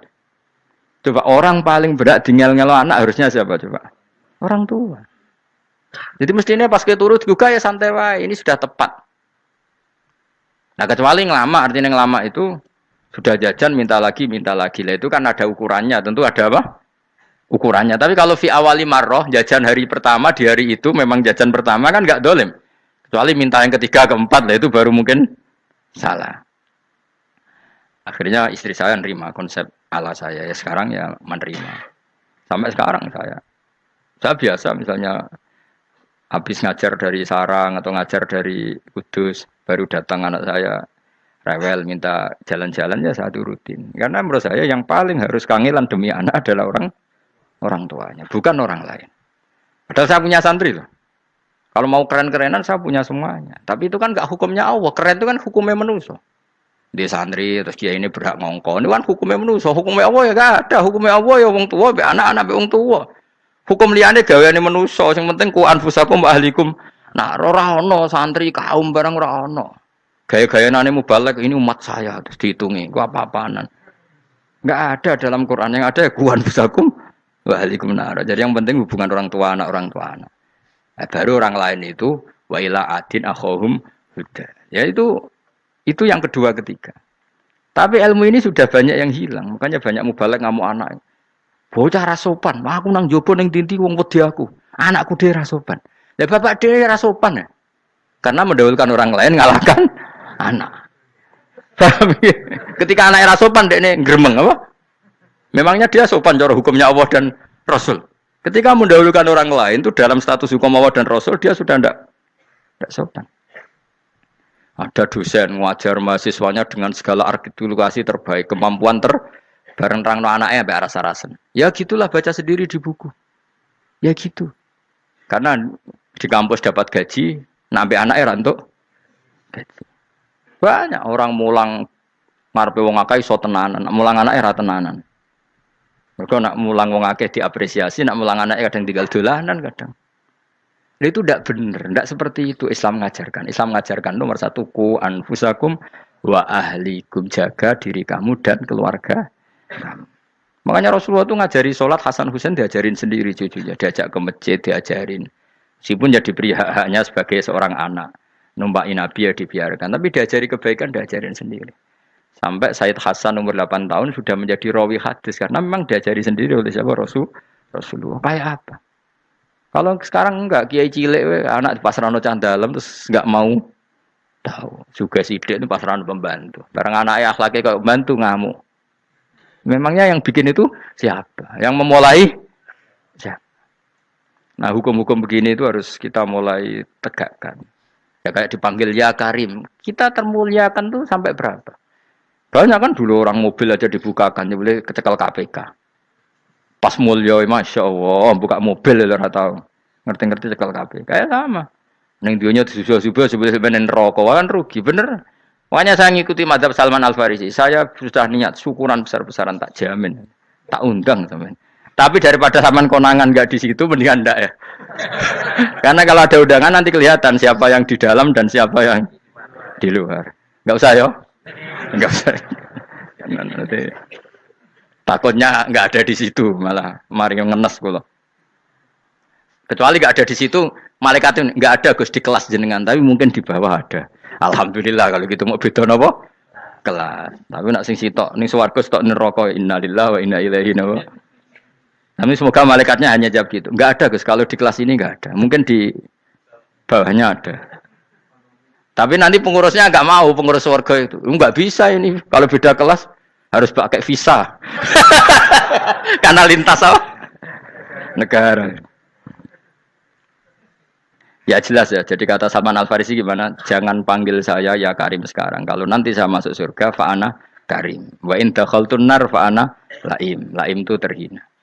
Nah kalau semua orang berpikir begitu kan semuanya tawadhu, semuanya tidak kumoluhur. Ya karena ya dunia ini nggak pernah jelas. Makanya nabi saja berdoa apa ya muqallibal qulub, Tsabbit qalbi ala dinik. Dat yang membolak-balikkan hati. Karena kayak apa kita mencintai Indonesia, mencintai masyarakat Indonesia. Tapi kayak apa kalau kamu sudah datang ke Singapura, rawang Singapura dinamis terus gerutu. Orang Indonesia itu pemalas, tidak kayak orang Singapura, dinamis maju. Tapi kalau urip di Singapura gak gelem. Tapi di Indonesia men gerutu, orang Indonesia tidak kayak orang Singapura. Cara aku nak ngomong ngono gak usah urip di Indonesia, kalau urip di Budi. Singapura. Islam Indonesia gak mutu kayak ada di Timur Tengah, jubahan semua gini-gini. Enggak ana wong goblok iso ngaji jubahan ya dekne ra trimo goblok jubahan. Angel ngadepi wong ku angel. Lah terus kon piye? Sing biasa wae koyo kula jenengan wis biasa. Suwe ngaji-ngaji wae turu-turu, suwe mangan-mangan wis biasa wae. Dinuna dinul ajais. Agama kita, agamanya orang lugu.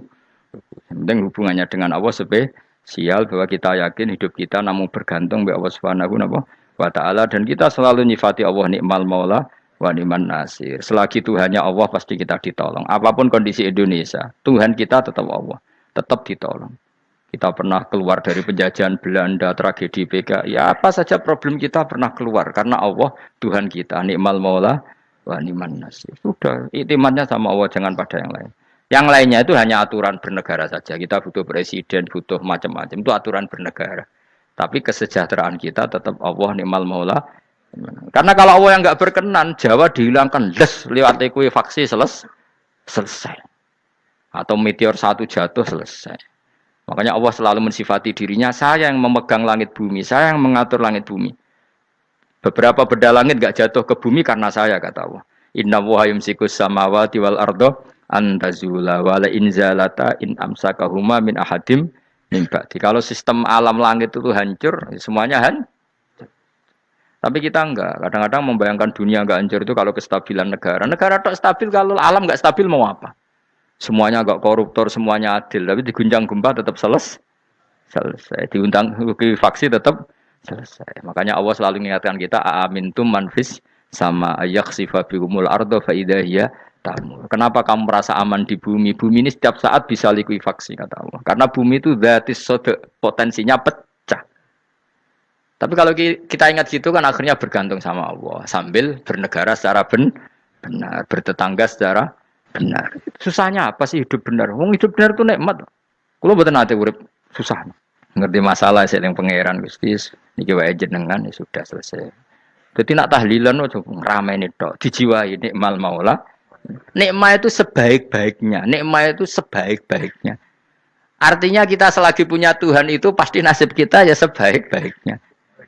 Ngomongin imal mola tapi mbek gerutu. Seramutu. Mulane ra dadi wali perkarane ya boleh. Jadi wiridane wae tapi ra dijiwai, enggak boleh seperti itu. Tapi lumayan timbang ora wali ra wiridan malah ra karu-karuan malah. La yuqda alaihim muradan putusna sapa alaihim ing atase ahlun nar bil mauti lan mati fayamutu mongko iso dadi mati sapa ahlun nar fayastarihu. Mongko iso istirahat sapa ngake. Jadi ahlun nar ketika disiksa minta mati. Maksudnya mereka minta mati itu tidak merasakan sakit.